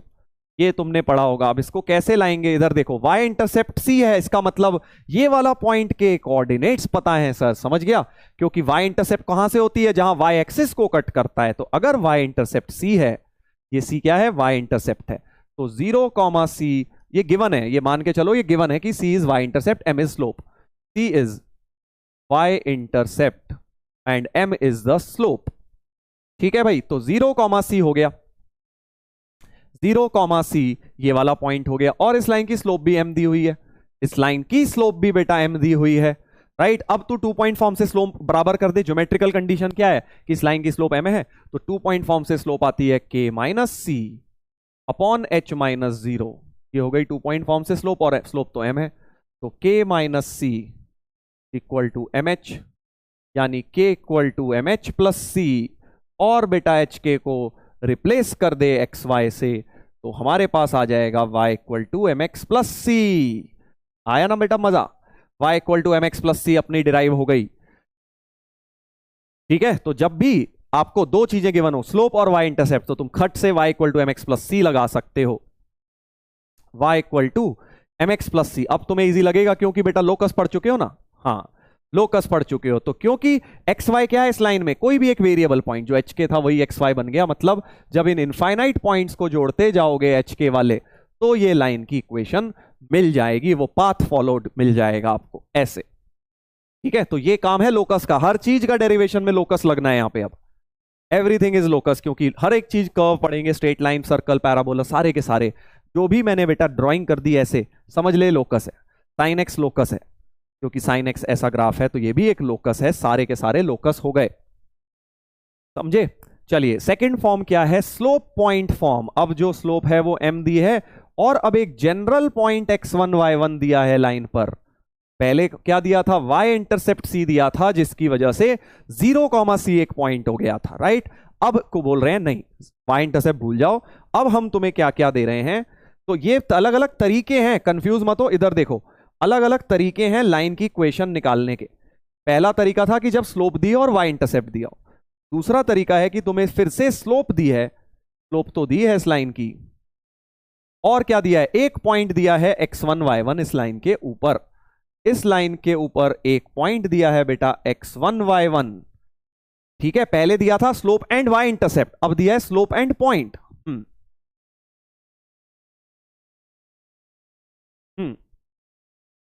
ठीक है, तो अब फिर से वैसे ही करेंगे कि हम एक जनरल पॉइंट h कॉमा के ले लेते हैं, h कॉमा के इस लाइन पे ले लेते हैं बेटा, फिर से इस लाइन की स्लोप m कर दे तो k minus y one upon h minus x one equal to m, H के को एक्स वाई से रिप्लेस, तो y minus y one upon x minus x one equal to m, और cross multiply कर दो तो y minus y one equal to m times x minus x one. Second formula derive हो गया ये वाला, y minus y one equal to m times x minus x one को बोलते हैं क्या बोलते हैं, स्लोप पॉइंट फॉर्म। देख नाम में छुपा हुआ है क्या क्या दिया है, स्लोप इंटरसेप्ट में स्लोप और वाई इंटरसेप्ट दिया था, स्लोप और पॉइंट फॉर्म में स्लोप दिया, एक जनरल पॉइंट दिया हुआ है लाइन के ऊपर। हाँ बस ये प्रूफ है इसका, इजी। चलो तो अब इसका काम क्या है, इसका काम क्या है बेटा, जैसे मान ले कोई तेरे को एक दे दे कि यार एक लाइन लिखो, इक्वेशन ऑफ लाइन जिसकी स्लोप है तुम्हारी सपोज 3 और 1,3 से पास कर रही है, पासिंग थ्रू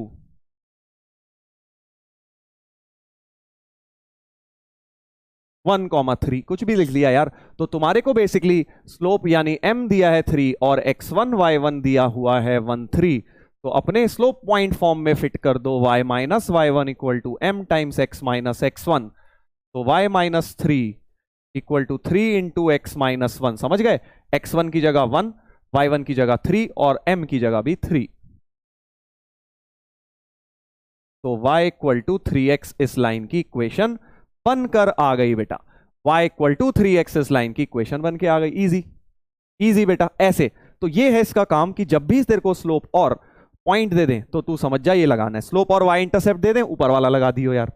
ठीक है, मान ले बोलते स्लोप है 10, स्लोप है -5 कुछ भी, और y इंटरसेप्ट दिया है 7, तो तू क्या लिख देगा, y equal to mx plus c सीधे सीधे, और y equal to -5x plus 7 ऐसे, ये अपना आंसर हो जाएगा इस लाइन का। समझ गया ना, तो क्या डेटा दिया हुआ है इस पे डिपेंड करेगा मैं कौन सा फॉर्मूला लगाऊंगा। हाँ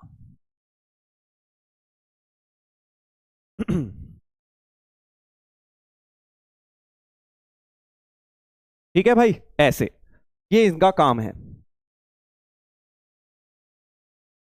ये इनका काम है भाई।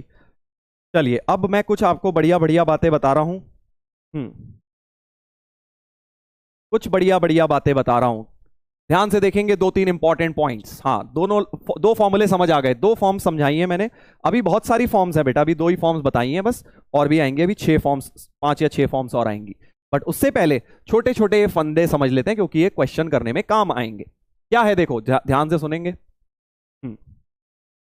If a line cuts of equal intercepts, क्या कह रहे हैं कि लाइन के इंटरसेप्ट्स बराबर हैं ऑन कोऑर्डिनेट एक्सिस, मतलब एक्स इंटरसेप्ट और वाई इंटरसेप्ट बराबर है भाई। क्या बोला गया है, लाइन के इंटरसेप्ट्स बराबर हैं, तो स्लोप बता, slope of the line is dash, तुझे ये फिल करना है बेटा, इन सब में फिल करना है, मैं फिल इन द ब्लैंक, समझ गया, मैंने जान के लिखा नहीं है अभी।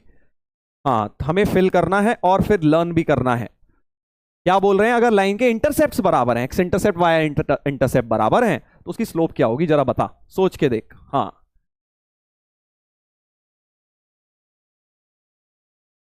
जल्दी से बता क्या होगी, क्या होगी बेटा स्लोप। देख अगर मेरी एक लाइन है जिसकी इंटरसेप्ट्स बराबर हैं, तो देख इंटरसेप्ट जब बराबर होंगे तो या तो वो दोनों पॉजिटिव होंगे, तो लाइन ऐसी होगी, ये है पॉजिटिव इंटरसेप्ट की भाई, एक्स भी पॉजिटिव है वाई भी पॉजिटिव है। ये मत बोल देना कि लाइन ऐसी बना दूंगा सर मैं, यहां पे ये इंटरसेप्ट बराबर नहीं हुए, क्योंकि अगर ये -5 है तो ये +5 हो गया, क्योंकि ये एक्स इंटरसेप्ट नेगेटिव साइड है बेटा, left side of x axis मतलब नेगेटिव होती है, तो कभी भी इंटरसेप्ट्स इक्वल बोल रहे हैं तो या तो दोनों पॉजिटिव लोगे या दोनों नेगेटिव, दोनों पॉजिटिव हो गए यहां और दोनों नेगेटिव हो गए यहां, समझ गया, क्योंकि एक्स भी नेगेटिव है वाई भी नेगेटिव है। ये ओरिजिन है, समझ गया ना। तो अब खुद सोच के बता स्लोप क्या आ जाएगी, स्लोप क्या आ जाएगी बेटा, स्लोप आ जाएगी, ये तो सर बराबर है, तो ये 45 हुआ इतना, ये 45 हुआ, बट एंटी क्लॉकवाइज में पॉजिटिव डायरेक्शन से तो 135 बनाया, यानी इस लाइन की स्लोप तो tan 135 हो गई, और tan 135 ट्रिग्नोमेट्री से पढ़ रहे हैं -1 होता है, तो स्लोप क्या आ गई, -1। इसकी स्लोप क्या है सोच के देख फिर से, इसकी भी जरा स्लोप पढ़ते हैं, इसकी भी स्लोप पढ़ते हैं, क्या है, क्या लग रही है इसकी स्लोप, देख फिर से थोड़ी अच्छी सी लाइन बना देता हूं। इधर देखो, तो ये दोनों बराबर है, तो ये 45 है, ये 45 है, ठीक है, क्योंकि बेस और परपेंडिकुलर हो गए। अब ये सोचो स्लोप एंगल कौन सा है, स्लोप एंगल तो सर ये वाला है, अभी भी जो 135 डिग्री ही आया है, अभी भी स्लोप एंगल 135 आया है, यानी कि अभी भी स्लोप इसकी -1 ही है, tan 135 डिग्री। तो बहुत कॉमन मिस्टेक है जो तुम लोग कर रहे हो चैट पे कि सर इक्वल इंटरसेप्ट है, अच्छा तो स्लोप +-1, रॉन्ग। इंटरसेप्ट अगर इक्वल है तो सिर्फ स्लोप -1 होती है बेटा, देख दोनों ही सिचुएशन से -1 आई है, तो slope of the line is -1 only. अगर किसी भी लाइन के इक्वल इंटरसेप्ट्स हैं तो स्लोप सिर्फ -1 है, 1 नहीं आएगी, जो तू बार बार सोच रहा है ना 1 कैसे आएगी, 1 ऐसे आती है बेटा, और इसके इंटरसेप्ट बराबर नहीं है, अगर ये +5 है तो ये -5 हो गया है, -5 और +5 बराबर थोड़ी होते हैं, क्योंकि अगर टू इंटरसेप्ट्स इक्वल बोल रहा है तो वो विद साइन इक्वल बोलेगा, ठीक है, विद साइन इक्वल बोलेगा, तो ये वाली लाइन नहीं ले सकता मैं, इसलिए इंटरसेप्ट्स इक्वल होने का मतलब कि स्लोप सिर्फ और सिर्फ -1 आएगी, ठीक है। क्वेश्चन में लिखा होगा लाइन के इक्वल इंटरसेप्ट है, तुझे खुद से समझना है कि स्लोप सिर्फ -1 लूंगा। प्लीज रिमेंबर, अगले में क्या बोला है, line cuts off intercept equal in magnitude but opposite in sign. अब समझ गया ना बेटा, हाँ इसमें हो गई वाली कहानी, इक्वल तो है मैग्नीट्यूड में बट साइन में उल्टे हैं, मतलब एक पॉजिटिव एक नेगेटिव, देख इसमें y पॉजिटिव x नेगेटिव, तो ये +5 है तो ये -5 है, equal in magnitude but opposite in sign. या फिर ऐसा हो सकता है कि भाई ये प्लस है, x पॉजिटिव है y नेगेटिव है, तो ये भी बराबर इंटरसेप्ट हो गए बट ऑपोजिट इन साइन हो गए, तो इसकी स्लोप अब क्या आएगी, समझ गया यार, अब तो तू समझदार इंसान है ना भाई। ये एंगल 45 हो गया सर, और यही स्लोप एंगल है tan 45, और ये 45 हो गया, तो वर्टिकली ऑपोजिट से ये भी 45, तो पॉजिटिव x एक्सिस के साथ एंटी क्लॉकवाइज डायरेक्शन में 45 बना है, यानी स्लोप की वैल्यू tan 45 1 हो जाएगी, स्लोप की वैल्यू 1 हो जाएगी बेटा जी, समझ गए ऐसे। तो अगर इंटरसेप्ट सिर्फ ये लिखा है इक्वल इंटरसेप्ट तो तुम स्लोप -1 लोगे, अगर लिखा है intercept equal in magnitude but opposite in sign तो तुम स्लोप को +1 लोगे, और अगर ये लिख दिया कि बस इक्वल डिस्टेंसेस कट कर रहा है, समझा, मतलब साइन से कोई मतलब नहीं है, +5 हो -5 हो, बट डिस्टेंस बस बराबर बराबर है कोऑर्डिनेट एक्सिस पे, तो क्या हो जाएगा, अब दोनों का कॉम्बिनेशन हो जाएगा, समझ गया ना, चारों लाइंस बन जाएंगी, ये वाली भी, ऐसी वाली भी दोनों, और ऐसी वाली भी, यानी स्लोप जो होगा +-1 दोनों बोल दोगे।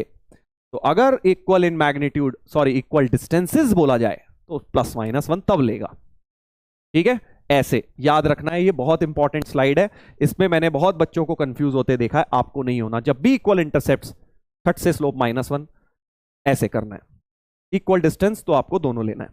चलो एक सवाल लगाते हैं इस पे, एक सवाल लगाते हैं हलवा सा, अब तो तुम्हारे को हलवा ही लगेगा बेटा। Find the equation of straight line passing through this point and cutting off intercepts equal in magnitude but opposite in sign. क्या मतलब हुआ इसका, सोच के बता क्या मतलब हुआ बेटा, equal in magnitude opposite in sign, अभी बताया था स्लोप कितनी है, equal in magnitude but opposite in sign, ऐसी लाइन होगी, एक्यूट एंगल बना रही है tan 45, यानी स्लोप 1 हो गई ऐसा, और पास कर रही है 3-4 से, तो मतलब स्लोप पॉइंट फॉर्म लगा दूंगा, y-y1, इक्वेशन लिखने के लिए slope point form x1 y1 की जगह ये यूज कर लेता हूं, तो y + 4 = x - 3, तो y = x - 7, लाइन की वो इक्वेशन बन गई जिसके स्लोप 1 होगी और 3-4 से पास करेगा, ऐसे इतने सिंपल होते हैं क्वेश्चन। स्लोप पता लग गई, पॉइंट दिया था, तो स्लोप पॉइंट फॉर्म की मदद से आंसर निकाल लिया। y equal to x minus 7 लिख लो, या फिर तुम x minus y equal to 7 जैसे मर्जी लिख लो, या फिर x y plus 7 equal to x, एक ही बात है, एक ही बात है। हम्म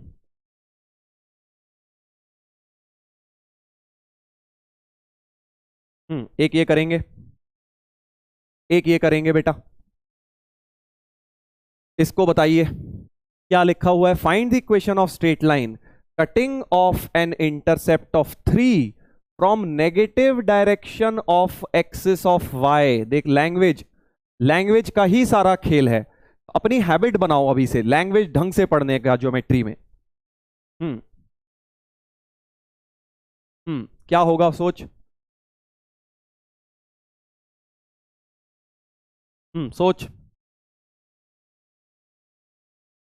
equation of straight line cutting off intercept 3 on negative Y axis, मतलब intercept 3 on negative Y axis मतलब कहां से पास कर रही है, 0, -3 से पास कर रही है। या ऐसे सोच ले, वाई इंटरसेप्ट क्या है, -3 है। Negative direction of y axis में 3 मतलब -3, and inclined at an angle of 120 to positive direction of x x, मतलब tan 120 तुम्हारा स्लोप हो गया, tan 120 तुम्हारा स्लोप हो गया। tan 120 होता है -√3। स्लोप आ गया बेटा, y इंटरसेप्ट आ गया। स्लोप इंटरसेप्ट फॉर्म का इस्तेमाल कर सकता है। Slope intercept form y equal to mx plus C कर ले, m की जगह ले ले -√3, स्लोप पॉइंट भी लगा सकता है, एक ही बात है, और c की जगह -3। ये तुम्हारा y इंटरसेप्ट है, यानी c की वैल्यू है। y equal to mx plus C लगा दिया। तुम चाहो स्लोप पॉइंट फॉर्म ले लो, क्योंकि एक पॉइंट पता है, x1 y1 की जगह ये ले लेना, आंसर सेम आएगा, चाहे जो मर्जी फॉर्म लगा लो। हाँ, तो y इक्वल टू -√3x -3 हो जाएगा, ऐसा कुछ सिंपल। ठीक है, सीधे सीधे फॉर्म्स लगाना सिखा रहा हूं अभी आज की क्लास में मैं तुम्हें। तो अब किसी ने एक बात बोली कि सर अगर किसी एक लाइन की अगर किसी एक लाइन, कोई दो लाइंस पैरेलल हो तो उनकी स्लोप सेम होनी चाहिए। अगर मैं बोल दूं दो लाइंस पैरेलल हैं, बिल्कुल सही बात, अगर दो लाइंस बेटा पैरेलल हैं, तो अगर लाइंस पैरेलल हैं तो इनकी स्लोप सेम होंगी, बिल्कुल सेम होंगी, क्योंकि एक्स एक्सिस के साथ सेम एंगल बनाएंगी ना। दो पैरेलल लाइंस देख एक्स एक्सिस के साथ सेम एंगल बनाएंगी, यानी कि थीटा थीटा सेम है, यानी टैन थीटा तो सेम होगा। यानी अगर कोई भी दो पैरेलल लाइन दे दूं तो यानी क्या करोगे, एक्स एक्सिस के साथ सेम एंगल बनाएंगे, यानी उनकी स्लोप सेम होने वाली है। चलिए एक सवाल ये लगाते हैं। अभी और सारी फॉर्म्स बताऊंगा, डोंट वरी, अभी तो दो ही हुई हैं, अभी तो बहुत सारी फॉर्म है। परपेंडिकुलर लाइन, हाँ वो सब कंडीशन आएंगी बेटा, अभी रुक जा। Find the equation of line passing through origin and parallel to this line. ठीक है, इसके पैरेलल है, यानी इसके जैसी स्लोप होगी, यहां से स्लोप निकाल सकता है। देख लाइन से स्लोप कैसे निकालते हैं, 5y equal to -3x plus 1 ऐसे लिखा पहले। मैं इसको क्या करूंगा, y equal to mx plus C form में लाऊंगा। 5y equal to -3x minus 1, 5 से डिवाइड कर दे तो ऐसा कुछ हो गया। तो y equal to mx plus C से अगर अब मैं कंपेयर करूं तो m क्या हो जाएगा इसका बेटा, ये -3/5 हो गया, m का कोफिशिएंट होता है ये, यानी और ये c हो जाएगा तुम्हारा बेसिकली y इंटरसेप्ट। तो यानी स्लोप ऑफ दिस लाइन क्या हो गई, -3/5 हो गई। तो कभी भी किसी लाइन की स्लोप निकालनी है, जो देसी तरीका है, अभी देसी तरीका बता रहा हूं, एक बढ़िया क्विक तरीका भी बताऊंगा। देसी तरीका यह है कि उसको y equal to mx plus C से कंपेयर करो, और y को कुछ लिखा 5y था, 5 से डिवाइड करा ताकि यहां y बन जाए, ये y बनाया, और अब mm कंपेयर कर दिया। हाँ, तो m की वैल्यू -3/5 आ गई, और पासिंग थ्रू ओरिजिन तो स्लोप दिया है -3/5, और x1 y1 दिया है 0 0, ओरिजिन से पास करनी है। ठीक है भाई, तो बस लिख दो y minus y1 equal to m times x minus x1, x1 y1 की जगह 0, तो y इक्वल टू -3/5x हो जाएगी, y इक्वल टू -3/5x हो गई आंसर। सर एंटी पैरेलल बेटा, वेक्टर नहीं है, इनकी कोई डायरेक्शन नहीं है, पैरेलल एंटी पैरेलल कुछ अलग नहीं होंगे, पैरेलल पैरेलल ही होगी दो लाइंस, राइट। वेक्टर में होता था वो इधर है या इधर है, एंटी पैरेलल और पैरेलल का फंडा यहां पर नहीं होगा, ऐसे इजी। ठीक है, तो अब मैं तुम्हें बता रहा था कि एक लाइन की कोई भी एक लाइन लिखी है उसकी स्लोप निकालने का ट्रिक मेथड,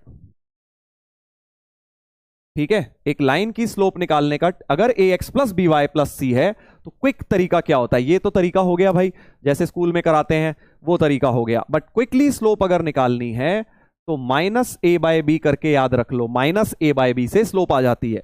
मतलब ए क्या है, माइनस टाइम्स ए क्या है, कोफिशिएंट ऑफ एक्स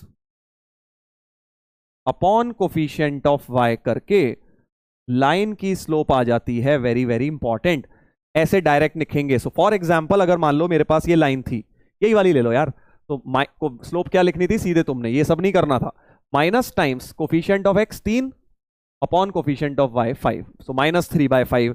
तो अगर मैं एक और एग्जांपल दूं, 2x minus 7y equal to 8, तो इसकी स्लोप क्या लिखोगे, minus coefficient of x upon coefficient of y -7 यानी 2/7। ऐसे झट से तुमने स्लोप लिखनी है माइनस ए बाई बी करके, बहुत इंपॉर्टेंट है, याद रखना है। Slope of the line minus A by B करके आपको याद रखना है बेटा। इसमें बना ले दिल, तेरे को दिल अच्छे लगते हैं ना, हाँ ये याद रखना है तूने,